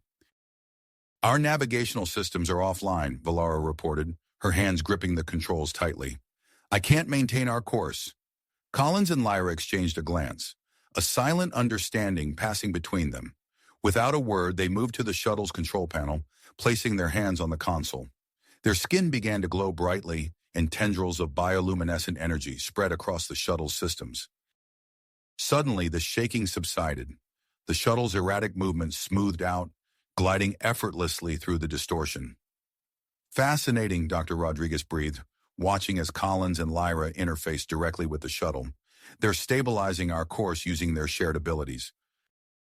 The journey through the distortions seemed to last an eternity, yet also no time at all. Finally, the shuttle emerged into a pocket of calm space, and the away team got their first glimpse of the progenitor installation. A massive space station loomed before them, its multiple rings rotating slowly around a central hub. The structure dwarfed anything they had encountered before, its alien architecture both beautiful and intimidating. As Valara maneuvered the shuttle closer, the station's defense system sprang to life. Energy beams lanced out, threatening to tear the small craft apart. "Evasive maneuvers!" Valara called out, but before she could act, a shimmering barrier of bioluminescent energy enveloped the shuttle. Collins and Lyra stood at the center of the cabin, their bodies glowing intensely as they projected a shield around the craft. The station's attacks glanced off harmlessly, allowing Valara to guide them safely to a docking port on the outer ring. As the away team prepared to disembark, Collins and Lyra took the lead, their movements perfectly synchronized. The airlock cycled open, revealing the alien interior of the progenitor station. "Stay alert," Commander Valara cautioned as they stepped inside. "We don't know what we might encounter in here." They made their way through winding corridors, marveling at the advanced technology surrounding them. Strange artifacts lined the walls, some of which seemed to react to Collins and Lyra's presence, lighting up or emitting soft humming sounds as they passed. Dr. Rodriguez scanned everything in sight, her tricorder working overtime to process the wealth of data. "The station appears to be in a state of partial activation," she reported. "It's as if it's been waiting for something or someone." As they approached the central hub, the team encountered a vast chamber filled with swirling energy patterns and holographic displays. At its center floated a pulsating crystal structure, eerily similar to the one containing Davis and Cora's essence, back on the horizon. Collins and Lyra stepped forward, drawn to the crystal. Their bodies began to glow with increasing intensity, resonating with the energy of the chamber. "Wait!" Valara called out, but it was too late. The crystal emitted a powerful energy pulse, engulfing Collins and Lyra. Their physical forms began to blur and shift, mirroring the transformation that had occurred with Davis and Cora. Valara rushed forward, only to be stopped by an invisible energy barrier. She could only watch helplessly as Collins and Lyra's transformation continued, their bodies dissolving into pure energy. Suddenly, the station surged to life around them. Holographic interfaces sprang up throughout the chamber, displaying complex data streams and schematics of the progenitor network. Dr. Rodriguez's eyes widened as she analyzed the incoming data. They're integrating with the station's core systems, she exclaimed. Their merged consciousness is activating the node and connecting it to the larger network. As the transformation reached its climax, Collins and Lyra's physical forms disappeared entirely, their combined consciousness spreading throughout the station. The energy distortion that had surrounded the system began to stabilize, forming a protective barrier against the approaching cosmic entity. Valara and Rodriguez worked quickly to gather as much data as possible, knowing that the activation of this node had significantly strengthened their defenses against the impending threat. As they prepared to return to the shuttle, a telepathic message resonated in their minds, the merged voices of Collins and Lyra. "We understand now," the voices said. "Our sacrifice was necessary to fully activate the node. We exist now within the progenitor network, alongside Davis and Cora. The next step of your journey awaits, but be warned. The lines between organic life and progenitor technology are blurring. The horizon itself is changing. Prepare yourselves for what comes next." With this ominous message echoing in their thoughts, Valara and Rodriguez boarded the shuttle, their minds reeling from the profound transformation they had witnessed. As they departed the station and passed once more through the now stabilized energy field, they could only wonder what new challenges awaited them aboard the horizon. The shuttle approached the ship, and immediately they noticed something was amiss. Energy fluctuations rippled across the horizon's hull, and its systems seemed to be behaving erratically. As they docked and the airlock cycled open, Captain Thelen was waiting for them, his expression grave.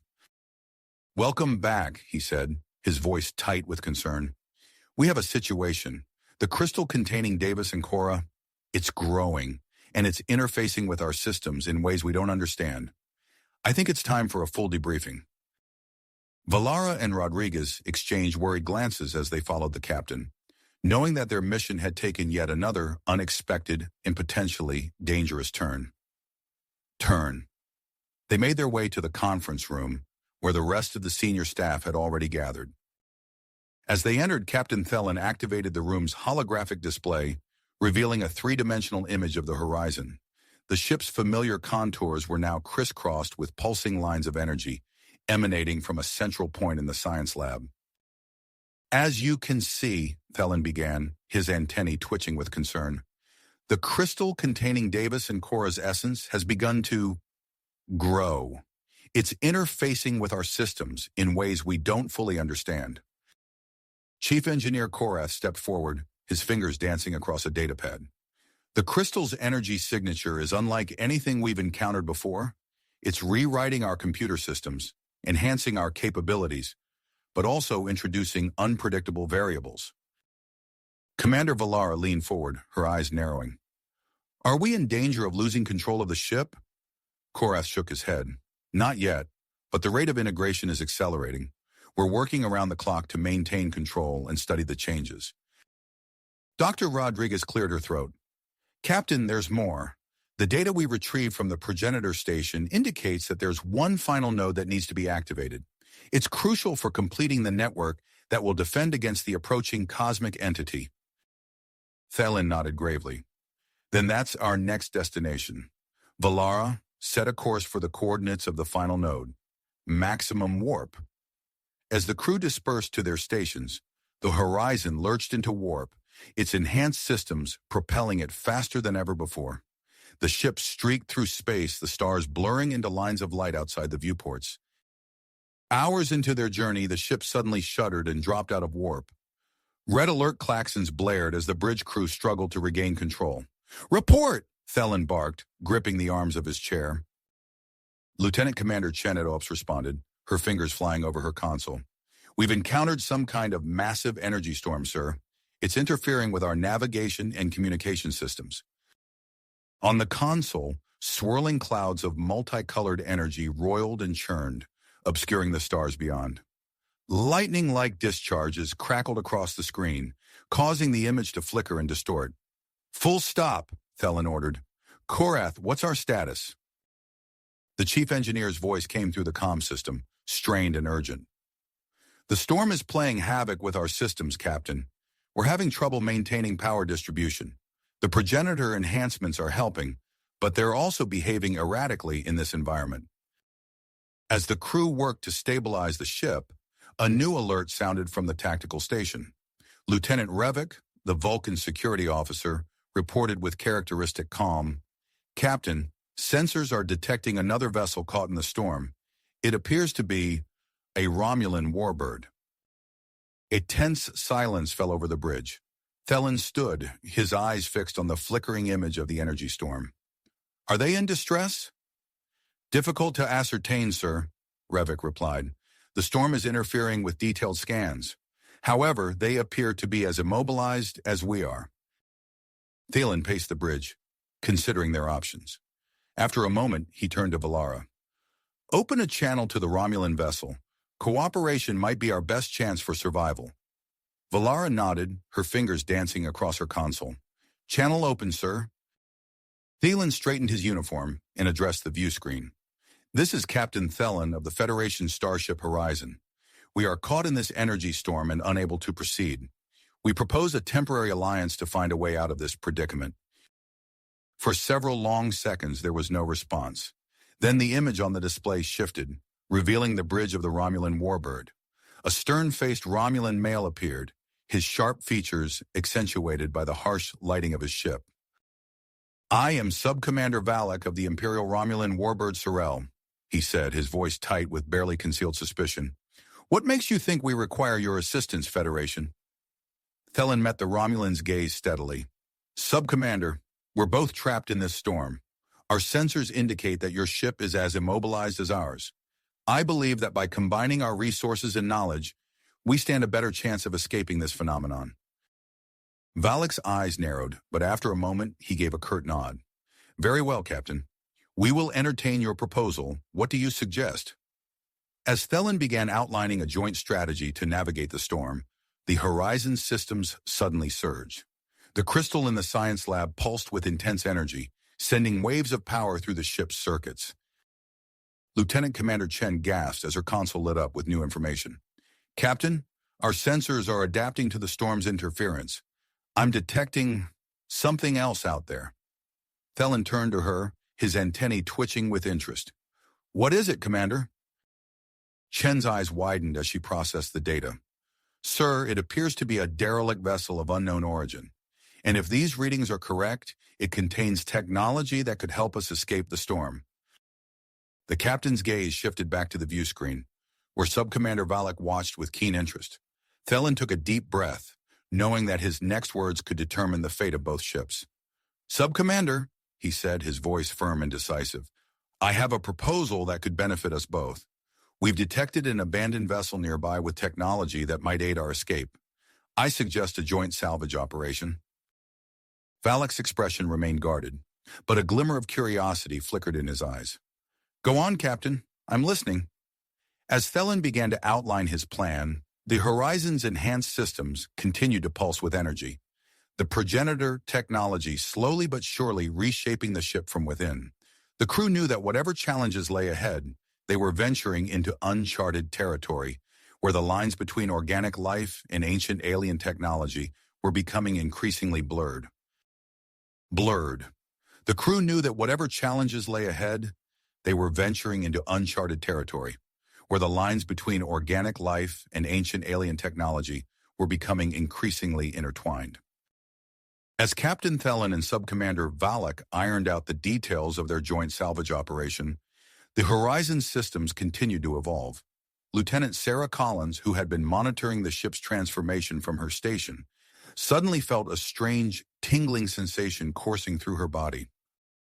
She glanced down at her hands, her eyes widening as she noticed a faint pulsating glow emanating from her skin. "Captain," she called out, her voice wavering slightly, "I think something's happening to me." All eyes on the bridge turned to Collins as the bioluminescent glow intensified. Captain Thelen tapped his communicator. "Dr. Rodriguez to the bridge, immediately." Within moments, the ship's chief medical officer burst onto the bridge, tricorder in hand. She rushed to Collins' side, scanning her rapidly. "Her cellular structure is changing," Rodriguez reported, her brow furrowed in concentration. "It's similar to the transformations we observed in her brother Michael and Lyra." Thelen's antennae twitched with concern. Is she in any danger? I don't believe so, Rodriguez replied, but her vital signs are fluctuating erratically. We should move her to sickbay for closer observation. As Collins was escorted off the bridge, the ship's navigation system suddenly lit up with new information. Lieutenant Commander Chen's fingers flew across her console. Captain, I'm detecting a massive planetary ring structure surrounding a blue gas giant. It's beautiful. The view screen activated, revealing a breathtaking vista of swirling blue gases encircled by a dense, shimmering ring of ice and rock. Embedded within the thickest part of the ring was a pulsating energy signature that could only be the final progenitor node. Sensors are detecting powerful energy fields and gravitational distortions protecting the node, Chen reported. It won't be easy to reach. Captain Thelen turned to the view screen, where Sub-Commander Valak was watching the proceedings with keen interest.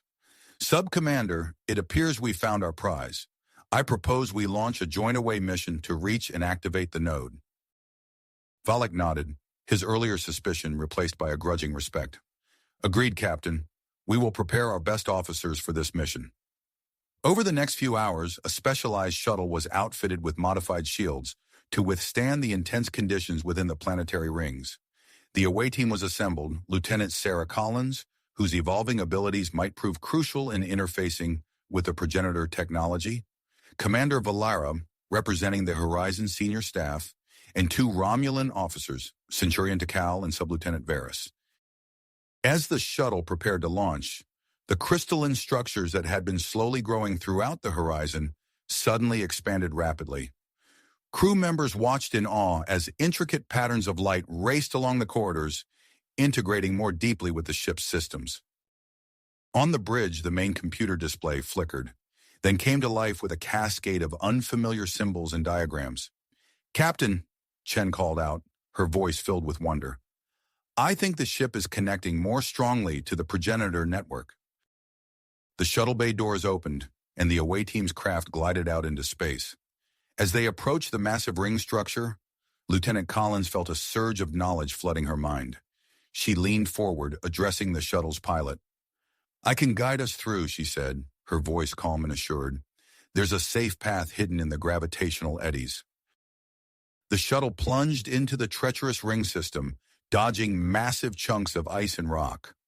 Collins called out instructions, her newly acquired intuition guiding them through the chaos.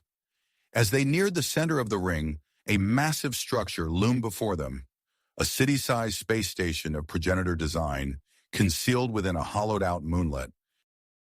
By the elements, Sub-Lieutenant Varys breathed, his Romulan composure slipping for a moment. The shuttle docked with the station, and the away team disembarked, finding themselves in a vast, eerily silent docking bay. To their surprise, the station's interior was filled with a breathable atmosphere, allowing them to remove their environmental suits. Collins led the way, her body's glow intensifying as they ventured deeper into the labyrinthine corridors. They passed countless alien artifacts and incomprehensible technology, each step bringing them closer to the station's heart. Finally, they reached a massive chamber dominated by a pulsating crystalline structure, similar to the one that had absorbed Dr. Davis and Cora. Collins approached it, drawn by an irresistible force. Suddenly, the station hummed to life around them. Holographic displays sprang into existence, showing a vast network of interconnected nodes spanning the galaxy. At its edge, a massive, roiling mass of energy approached, the cosmic entity that threatened all existence. We don't have much time, Valara said, her voice tight with urgency. The entity will reach the galaxy's edge in a matter of hours.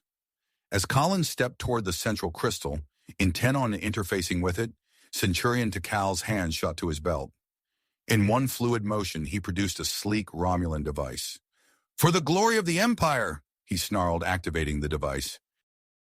Valara reacted instantly, launching herself at Takal. Sub-Lieutenant Varys, torn between his duty and the greater mission, hesitated for a crucial moment before moving to restrain his fellow Romulan.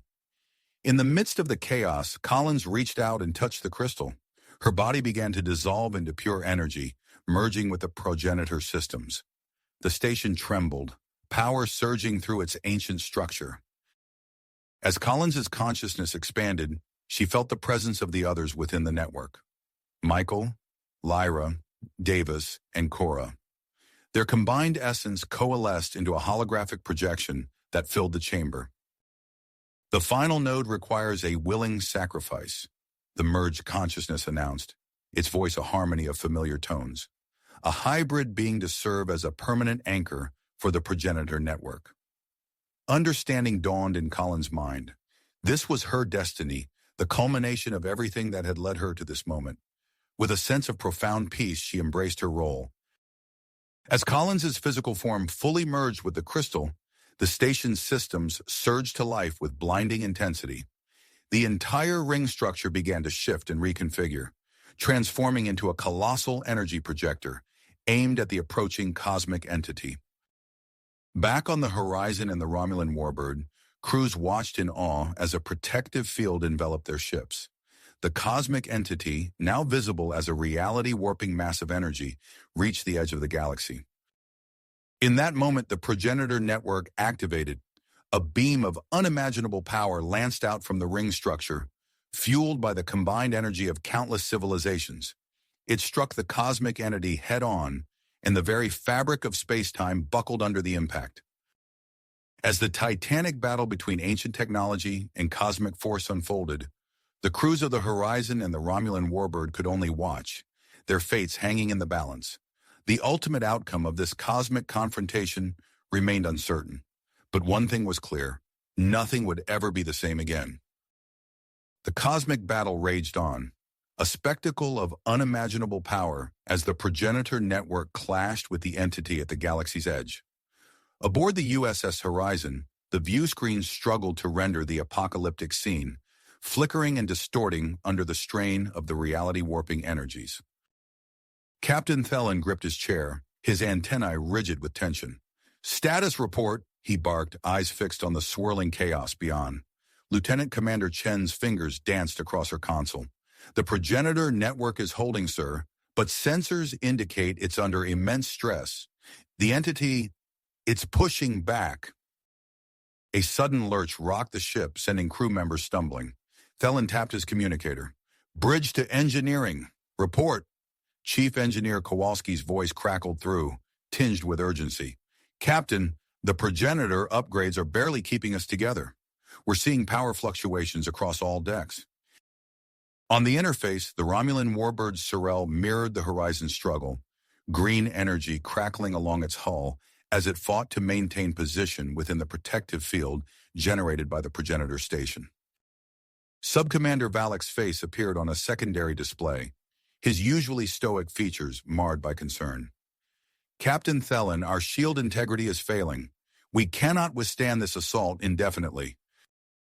Before Thelen could respond, the air shimmered, coalescing into the holographic forms of the merged consciousnesses. Dr. Davis, Cora, Ensign Michael Collins, Lyra, and Lieutenant Sarah Collins. Their voices spoke in eerie unison. "The entity is stronger than anticipated. The network requires more power to complete its defensive measures." Thelen leaned forward, his voice taut. "What are you proposing?" The holographic figures gestured in perfect synchronization. "Channel the combined power of both ships through the progenitor network. It may provide the necessary boost to repel the cosmic threat." Valek's eyes narrowed. "And the risk to our vessels?" "Significant," the merged consciousness admitted, "but without this intervention, the entity will breach the galactic barrier." Thelen and Valek exchanged a long look, years of ingrained suspicion warring with the dire necessity of their situation. Finally, Thelen nodded.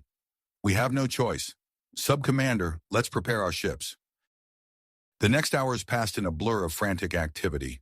Engineering teams from both ships worked in tandem, their former enmity forgotten in the face of cosmic annihilation. Power conduits were rerouted, shield harmonics adjusted, and a tenuous link established between the two vessels and the progenitor station. As the final preparations were made, a violent tremor shook both ships. Chen's voice cut through the chaos. "Captain, the entity is launching a massive energy surge. It's targeting the galactic barrier." Thelen's voice rang out, steady despite the pandemonium. "All hands, brace for power transfer. Sub-Commander Valek, on my mark." The view screen showed the cosmic entity gathering its strength, reality itself seeming to warp around its unfathomable form. Now, Thelen commanded. Both ships surged with power, their hulls illuminated by crackling fields of energy. The Horizon's deck plates groaned under the strain, consoles exploding in showers of sparks as systems overloaded. On the bridge, Thelen clung to his chair, shouting orders over the din. Emergency force fields flickered to life as hull breaches threatened to vent the crew into space. The progenitor station pulsed with accumulated energy, its ancient structure trembling as it channeled the combined power of 2 starships and countless civilizations. A colossal beam erupted from its core, lancing across space to meet the entity's assault. The resulting collision was beyond description, a silent explosion of light and energy that overwhelmed sensors and sent both ships tumbling through space. For several heart-stopping moments, the outcome hung in the balance. As vision slowly returned, the crews of both ships beheld a sight few had dared hope for. The cosmic entity, pushed back from the galactic barrier, its form diminished but not entirely vanquished. The sense of victory was short-lived. The progenitor station, having expended an enormous amount of energy, began to break apart. Gravitational waves rippled outward, threatening to tear the Horizon and the Sorel to pieces. "Helm, get us out of here," Thelen ordered, his voice hoarse. As both ships struggled to break free from the station's vicinity, long-range sensors blared a new alert. Chen's face paled as she reported, "Captain, a Romulan fleet has just entered the system. It's massive." The view screen shifted to show a veritable armada of Romulan warbirds, their sleek forms arrayed in battle formation. At their head, a massive flagship dwarfed its escorts. Sub-Commander Valek's voice crackled over the comm, tight with tension. "It's Admiral Vreenak. He must have tracked us here." A new transmission cut through the chaos, and the stern visage of Admiral Vreenak filled the screen. His eyes glittered with triumph as he surveyed the battered Horizon and the rogue Romulan warbird. "Captain Thelen, Sub-Commander Valek." Vreenak's voice dripped with cold authority. "In the name of the Romulan Star Empire, I order you to surrender your vessels and turn over all progenitor technology immediately." Thelen opened his mouth to respond, but a sudden alert from Chen cut him off. "Captain, sensors are detecting an anomaly ejected from the progenitor station. It's some kind of crystalline object." The view screen zoomed in on a small, glittering form tumbling away from the disintegrating station. Energy readings spiked, matching the signature of the merged consciousnesses. Thelen's eyes widened with realization. "That object, it could be the key to everything we've discovered. We need to retrieve it." He turned to face the image of Admiral Vreenak, his tenacity hardening. "Admiral, I'm afraid we'll have to decline your generous offer. There's still work to be done here." As Vreenak's face contorted with rage, Thelen cut the transmission. He turned to his crew, their faces a mixture of exhaustion and drive. "Helm, plot an intercept course for that crystal. Tactical, ready what's left of our weapons. We're not out of this yet." The Horizon's engines flared to life, the ship lurching forward on an intercept course. To everyone's surprise, the Sorel moved to flank them, Sub-Commander Valek's ship providing cover as they raced to secure the mysterious progenitor artifact. Behind them, Admiral Vreenak's fleet began to move, weapons charging. The weakened cosmic entity loomed at the edge of sensor range, a reminder of the greater threats still facing the galaxy. As the Horizon closed in on the tumbling crystal, Captain Thelen gripped the arms of his chair, knowing that the next few moments would determine not just their fate, but potentially that of the entire galaxy.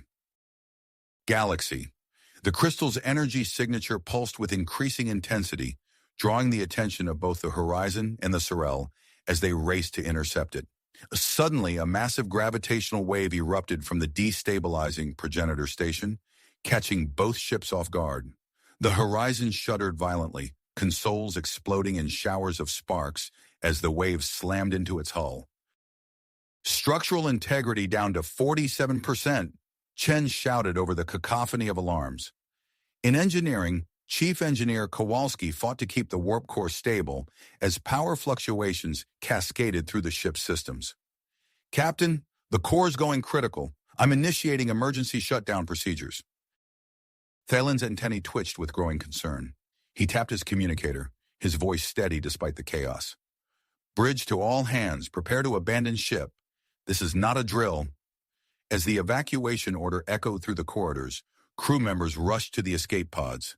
The ship lurched again, artificial gravity flickering as another tremor rocked the vessel. On the bridge, Thelen turned to his first officer. Commander Valara, take a team and secure our auxiliary craft. It might be our best chance at retrieving that crystal.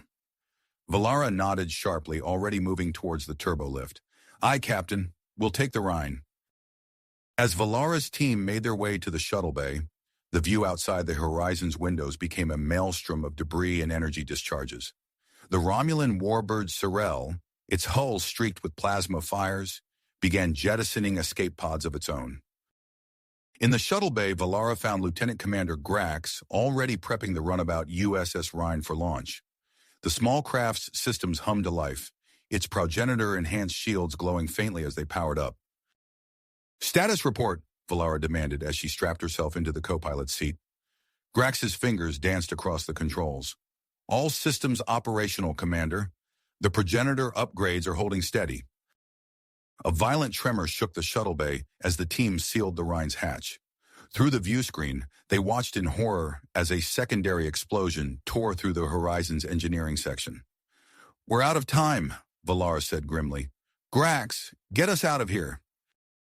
The Rhine's engines flared to life, propelling the runabout out of the disintegrating starship and into the chaos beyond. Grax's expert piloting guided them through a deadly obstacle course of debris and energy discharges. Valara's eyes were locked on the sensor readouts, tracking the trajectory of the ejected crystalline object. Adjust course, bearing 114 Mark 7. The crystal's energy signature is growing stronger. As they closed in on their target, a new threat emerged. The massive Romulan fleet, led by Admiral Vreenak's flagship, entered weapons range. Green disruptor beams lanced out, barely missing the Rhine as Grax executed a series of evasive maneuvers. Shields holding at 89%, reported Ensign Talara from the engineering station. The progenitor enhancements are proving effective. Valara opened a channel to the Sorel. Subcommander Valek, we could use some cover fire. To their surprise, the damaged Romulan warbird moved to intercept Vreenak's fleet, positioning itself between the attacking ships and the Rhine. Valek's voice crackled over the comm system, addressing his fellow Romulans. Admiral Vreenak, I implore you to cease fire. The threat we face goes beyond our petty rivalries. The cosmic entity still looms beyond our borders, and this technology may be our only hope of survival. For a tense moment, the space around them fell silent. Then miraculously, the barrage of weapons fire ceased. Vreenak's cold voice filled the Rhine's cabin. Explain yourself, Subcommander. You have 1 minute before I order your destruction for treason. As Valek launched into a hurried explanation of the cosmic threat, Valara seized the opportunity. Grax, maximum impulse. Let's get that crystal before the Admiral changes his mind. The Rhine surged forward, closing the final distance to the tumbling, crystalline object. Valara activated the runabout's tractor beam, watching with breathless expectation as the energy field enveloped their prize. We've got it, Grax exclaimed as the crystal was drawn into the Rhine's cargo hold. The moment the artifact was secured, it began to pulse with an intense, otherworldly energy. The Rhine's cabin filled with a soft, bioluminescent glow, and the air shimmered as holographic projections materialized before the startled crew. The merged consciousnesses of Dr. Davis, Cora, Ensign Michael Collins, Lyra, and Lieutenant Sarah Collins stood before them, their forms translucent and flickering. The cosmic entity is weakened, but already beginning to recover. The voices spoke in unison, an eerie harmony of familiar tones. We must act quickly to rebuild the progenitor network. Valara leaned forward, her eyes narrow with focus. What do you need us to do? The holographic figures gestured in perfect synchronization. This runabout's progenitor enhancements make it capable of generating a localized subspace bubble. We can use this to transport the crystalline artifact and ourselves to a safe location where the network can be reconstructed. Before Valara could respond, the Rhine shuddered violently. Grax's hands flew across the controls, his face grim. "Commander, the gravitational distortions from the station's collapse are intensifying. We can't take much more of this." Valara's mind raced, weighing their options in a matter of seconds. "Do it," she commanded, turning to the holographic entities.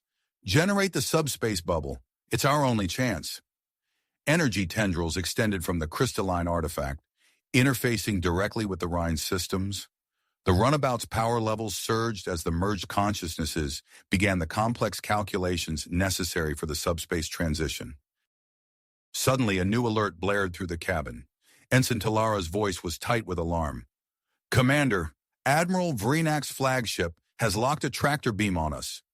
The Rhine groaned under the opposing forces, its structural integrity alarms screaming as the ship was caught between the forming subspace bubble and the Romulan tractor beam.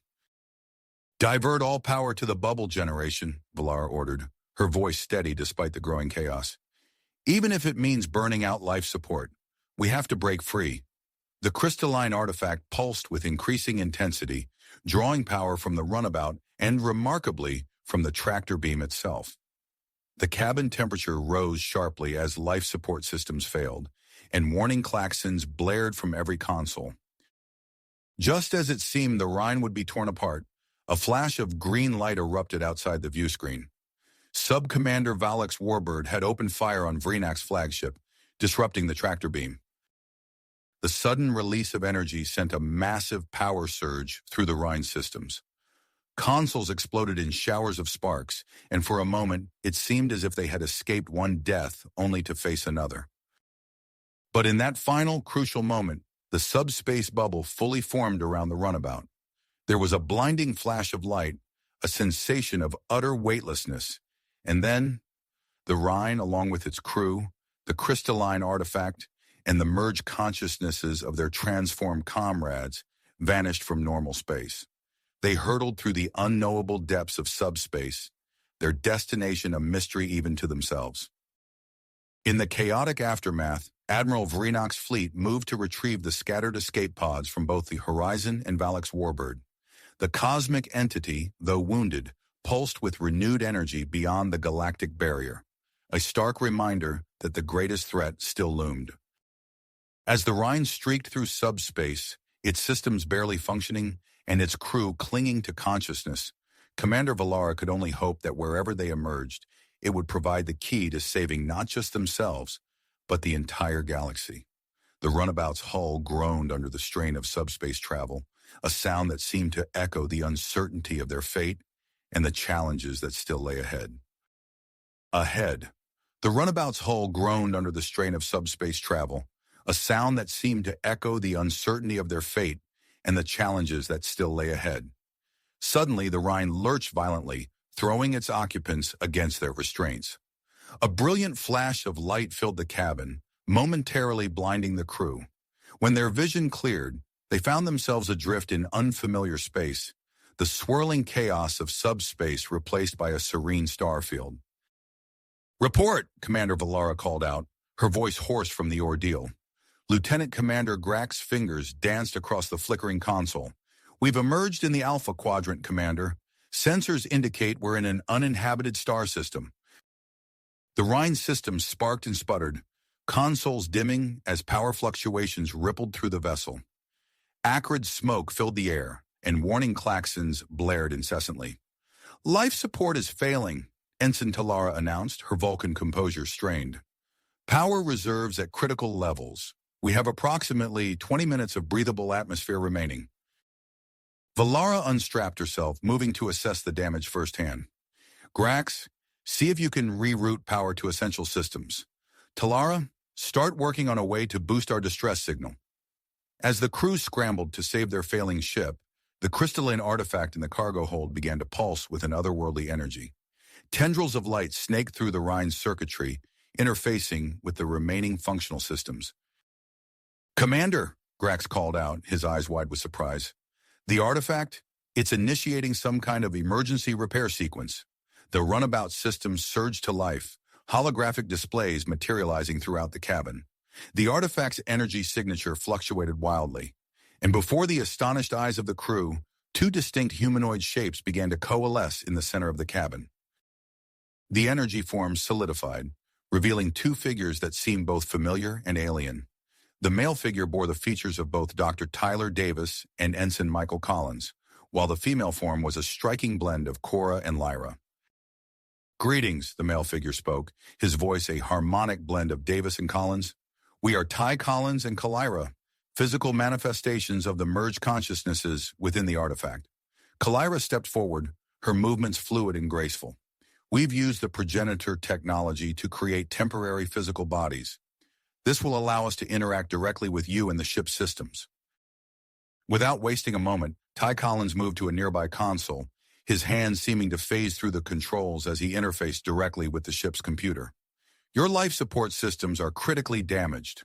We'll need to reroute power from non-essential systems to stabilize them." Kalira joined him, her fingers dancing across another console. "Commander Valara, we'll need your assistance to reconfigure the power distribution grid. Can you access the engineering override protocols?" Valara hesitated for only a second before springing into action. "Acknowledged. Grax, help me with the override. Talara, monitor our power levels and alert us to any fluctuations." The next few minutes were a flurry of activity as the hybrid beings worked in perfect synchronization with the Rhine's crew. Sparks flew as systems were bypassed, and the acrid smell of burnt circuitry filled the air. Gradually, the warning klaxons fell silent, and the ship's lighting stabilized. "Life support restored," Talara reported, a hint of relief in her voice. "Power levels rising. We're not out of danger, but our immediate crisis has been averted." As the crew caught their breath, a new alert chimed from the sensor array. Grax moved to investigate, his expression growing grim. "Commander, long-range sensors are detecting a massive energy surge at the edge of the galaxy." Ty Collins and Kalira exchanged a worried glance before Ty Collins spoke. "It's the cosmic entity.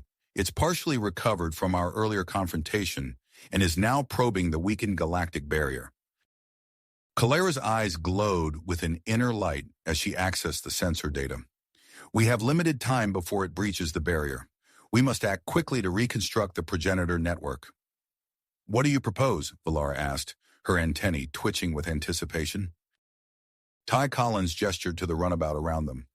"We can use the Rhine as a mobile hub for rebuilding the network. With your permission, Commander, we'd like to begin reconfiguring the ship's systems to more deeply integrate with the progenitor technology." Valara nodded her assent, and the hybrid beings immediately set to work. The Rhine's hull began to shimmer and change, crystalline structures forming and merging with the existing architecture. The runabout's capabilities expanded exponentially as the transformation progressed. Suddenly, the ship shuddered violently. Grax called out in alarm, "Massive solar flare detected. The star's activity just spiked off the charts." A wave of intense radiation barreled towards the Rhine, its partially upgraded shields struggling to deflect the incoming energy. Ty Collins and Kalira exchanged a determined look before turning to Valara.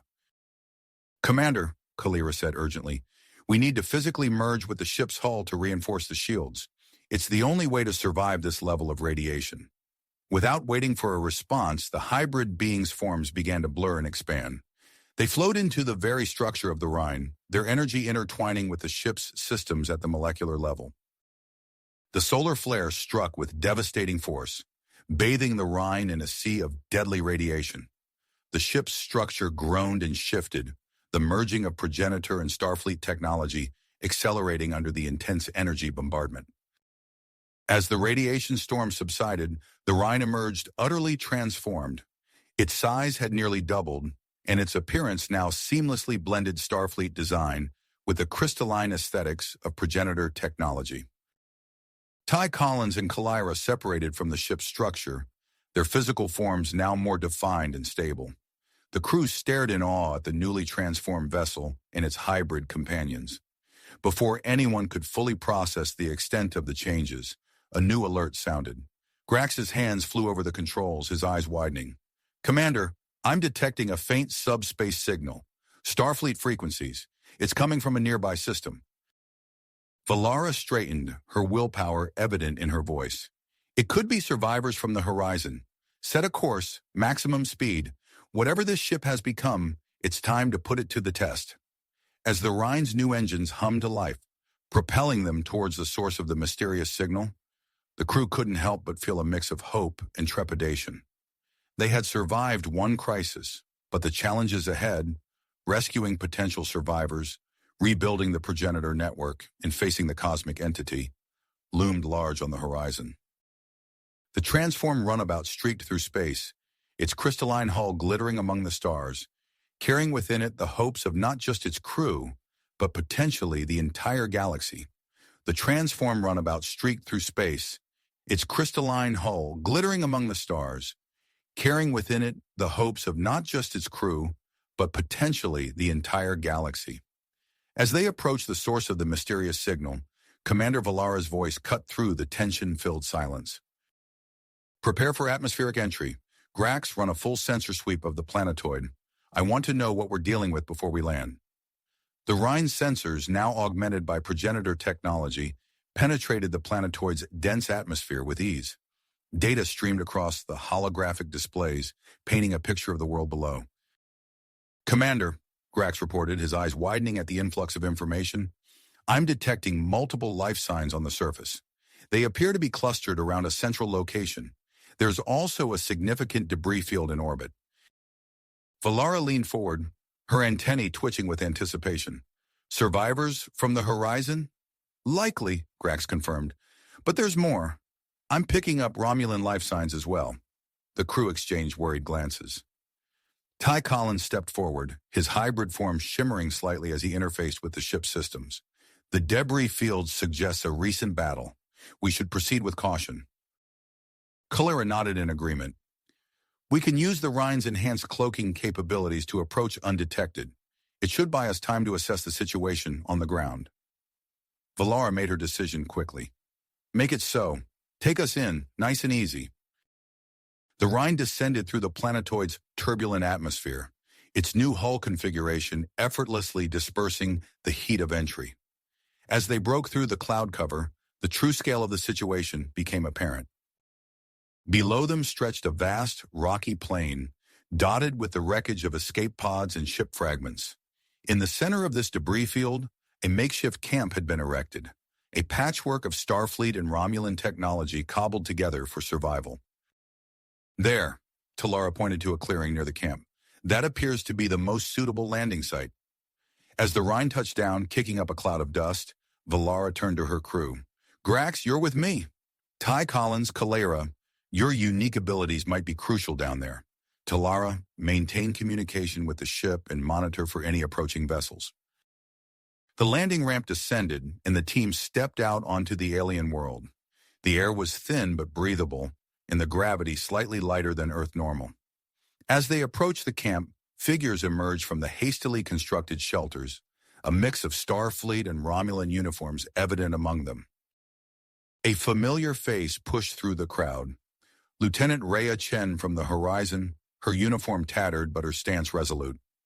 Commander Valara, we thought we were the only survivors.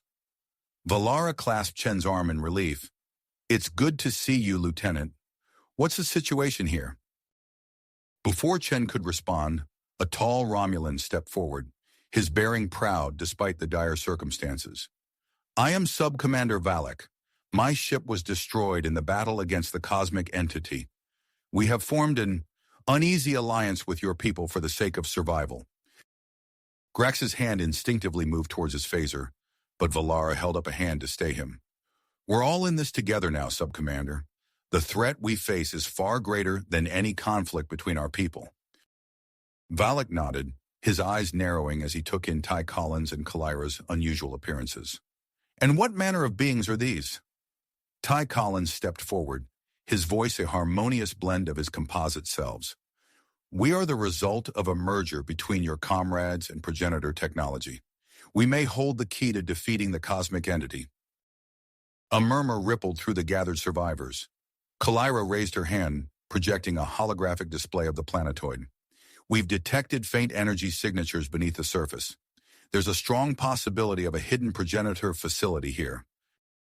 Valara's eyes lit up with renewed purpose. Then that's our next move. We need to locate and access that facility. It could contain the information we need to rebuild the galactic defense network. As the group began to formulate a plan, a shrill alarm sounded from the camp's cobbled-together sensor array. Chen rushed to check the readings, her face paling. "Commander, we're detecting multiple ships entering the system. It's Admiral Vrenak's fleet." Valara's mind raced, weighing their options. They needed time to locate and explore the progenitor facility, but they couldn't risk being caught unprepared by Vrenak's forces. "All right, listen up," she addressed the assembled group, her voice carrying the weight of command. "We're going to split into 2 teams. Grax, you'll coordinate with Lieutenant Chen and the survivors to prepare our defenses. Use whatever technology we have available. Starfleet, Romulan, I don't care. We need to be ready for anything." She turned to the hybrid beings. "Ty Collins, Kalira, you're with me. We're going to find that progenitor facility and extract whatever information we can. Sub-Commander Valak, I'd appreciate your assistance. Your knowledge of Romulan tactics could be invaluable if Vrenak's forces make planetfall." Valak considered for a moment before nodding his assent. "Agreed. The survival of both our peoples may depend on what we find here." As the teams dispersed to their tasks, Valara cast her gaze skyward, knowing that somewhere up there, Vrenak's fleet was closing in. They were in a race against time, with the destiny of the universe hanging in the balance. Ty Collins and Kalira began their scans of the area, their hybrid forms allowing them to interface directly with the remnants of technology scattered across the landscape. Within moments, they had pinpointed the strongest energy signature. "This way," Kalira indicated, leading them towards a nondescript rock formation. As they approached, Ty Collins placed his hand on the rough surface, his eyes glowing as he connected with the hidden systems beneath. With a low rumble, a section of the rock face slid away, revealing a dimly lit passageway leading deep into the planetoid's core. Valara, Valak, Ty Collins, and Kalira exchanged determined looks before stepping into the unknown, the ancient progenitor facility waiting to be discovered below. As the team descended into the ancient progenitor facility, the ground trembled beneath their feet. The distant rumble of approaching ships echoed through the planetoid's atmosphere, a stark reminder of the imminent threat posed by Admiral Vrenak's fleet. Valara's communicator chirped urgently. "Commander?" Grax's voice crackled through. "Vrenak's ships have entered orbit. They're deploying shuttles to the surface." "Understood," Valara replied, her voice steady despite the mounting pressure. "Hold your positions and prepare for defensive action. We'll work as quickly as we can down here." The passageway opened into a vast chamber, its walls lined with pulsing crystalline structures. Ty Collins and Kalira immediately moved to what appeared to be a central console, their hybrid forms allowing them to interface directly with the ancient technology. "This is incredible," Ty Collins breathed, his eyes glowing as data streamed through his consciousness.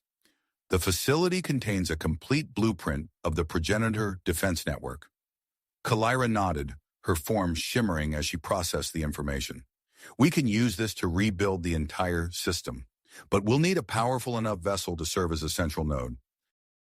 Valara's antennae twitched as she considered their options. The Rhine, its progenitor enhancements should make it compatible. Sub-Commander Valak, who had been studying the chamber with keen interest, spoke up. "Commander, if I may, my ship's wreckage contains a prototype quantum singularity drive. If we could salvage it, it might provide the necessary power source for your plan." Before Valara could respond, the facility shook violently. Dust and small debris rained down from the ceiling as the sound of weapons fire echoed from above. "We're out of time," Valara declared. "Ty Collins, Kalira, download everything you can. Valak, lead us to your ship's wreckage. We'll grab the drive on our way back to the Rhine."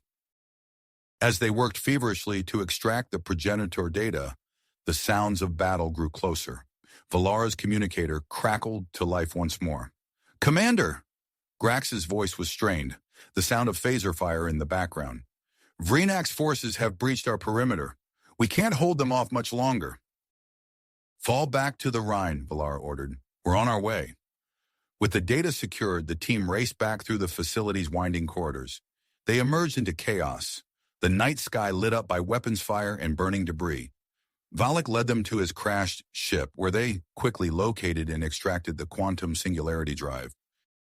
Burdened with their precious cargo, they sprinted towards the Rhine. The transformed runabout stood out starkly against the battlefield, its crystalline hull reflecting the firefight around it. As they approached, a group of Romulan soldiers appeared, cutting off their path. Valak stepped forward, addressing his former comrades in rapid-fire Romulan. For a tense moment, it seemed a firefight was inevitable. Then, to Valara's surprise, the Romulans lowered their weapons. "They'll cover our retreat," Valak explained as they rushed past. "Not all of us agree with Vreenak's actions." Once aboard the Rhine, Valara wasted no time. "Everyone, strap in. Talara, get us out of here. Maximum warp." The Rhine's enhanced engines hummed to life, catapulting the ship into orbit. As they broke free of the planetoid's gravity well, the view screen lit up with the imposing sight of Vreenak's fleet. "Incoming transmission," Talara announced. Admiral Vreenak's face appeared on the screen, his expression a mix of anger and triumph.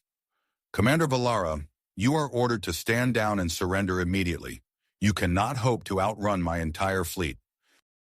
Valara met his gaze steadily. "I'm afraid I can't do that, Admiral. The future of the cosmos is at stake." She cut the transmission before Vreenak could respond. "Talara, set a course for the galactic barrier. Maximum warp. Ty Collins, Kalira, start implementing those progenitor defense protocols. It's time to end this." The Rhine streaked away from the planetoid, leaving Vreenak's fleet scrambling to pursue. As the stars blurred into streaks of light outside the viewports, the crew worked feverishly to prepare for their final confrontation with the cosmic entity. The transformed runabout raced towards the edge of the galaxy, carrying with it the hopes of countless civilizations. As they approached their destination, the true scale of the challenge ahead began to reveal itself. The cosmic entity loomed before them, a writhing mass of energy that dwarfed even the largest stars. Ty Collins and Kalira, their bodies now pulsing with bioluminescent energy, interfaced directly with the Rhine systems. The ship began to change once more, its hull shimmering and expanding as it adapted to channel the power of the progenitor network. The crew watched in awe as the Rhine transformed into something beyond their comprehension, a nexus point for the vast energies they were about to unleash. As the cosmic entity breached the weakened galactic barrier, Valara knew that the final battle for the fate of the Milky Way was about to begin. You have reached the end of the story. If you enjoyed this story and want to support us, please leave a like and subscribe to our channel, and for every comment that says 88, I will heart every single one of them. Thank you for your time.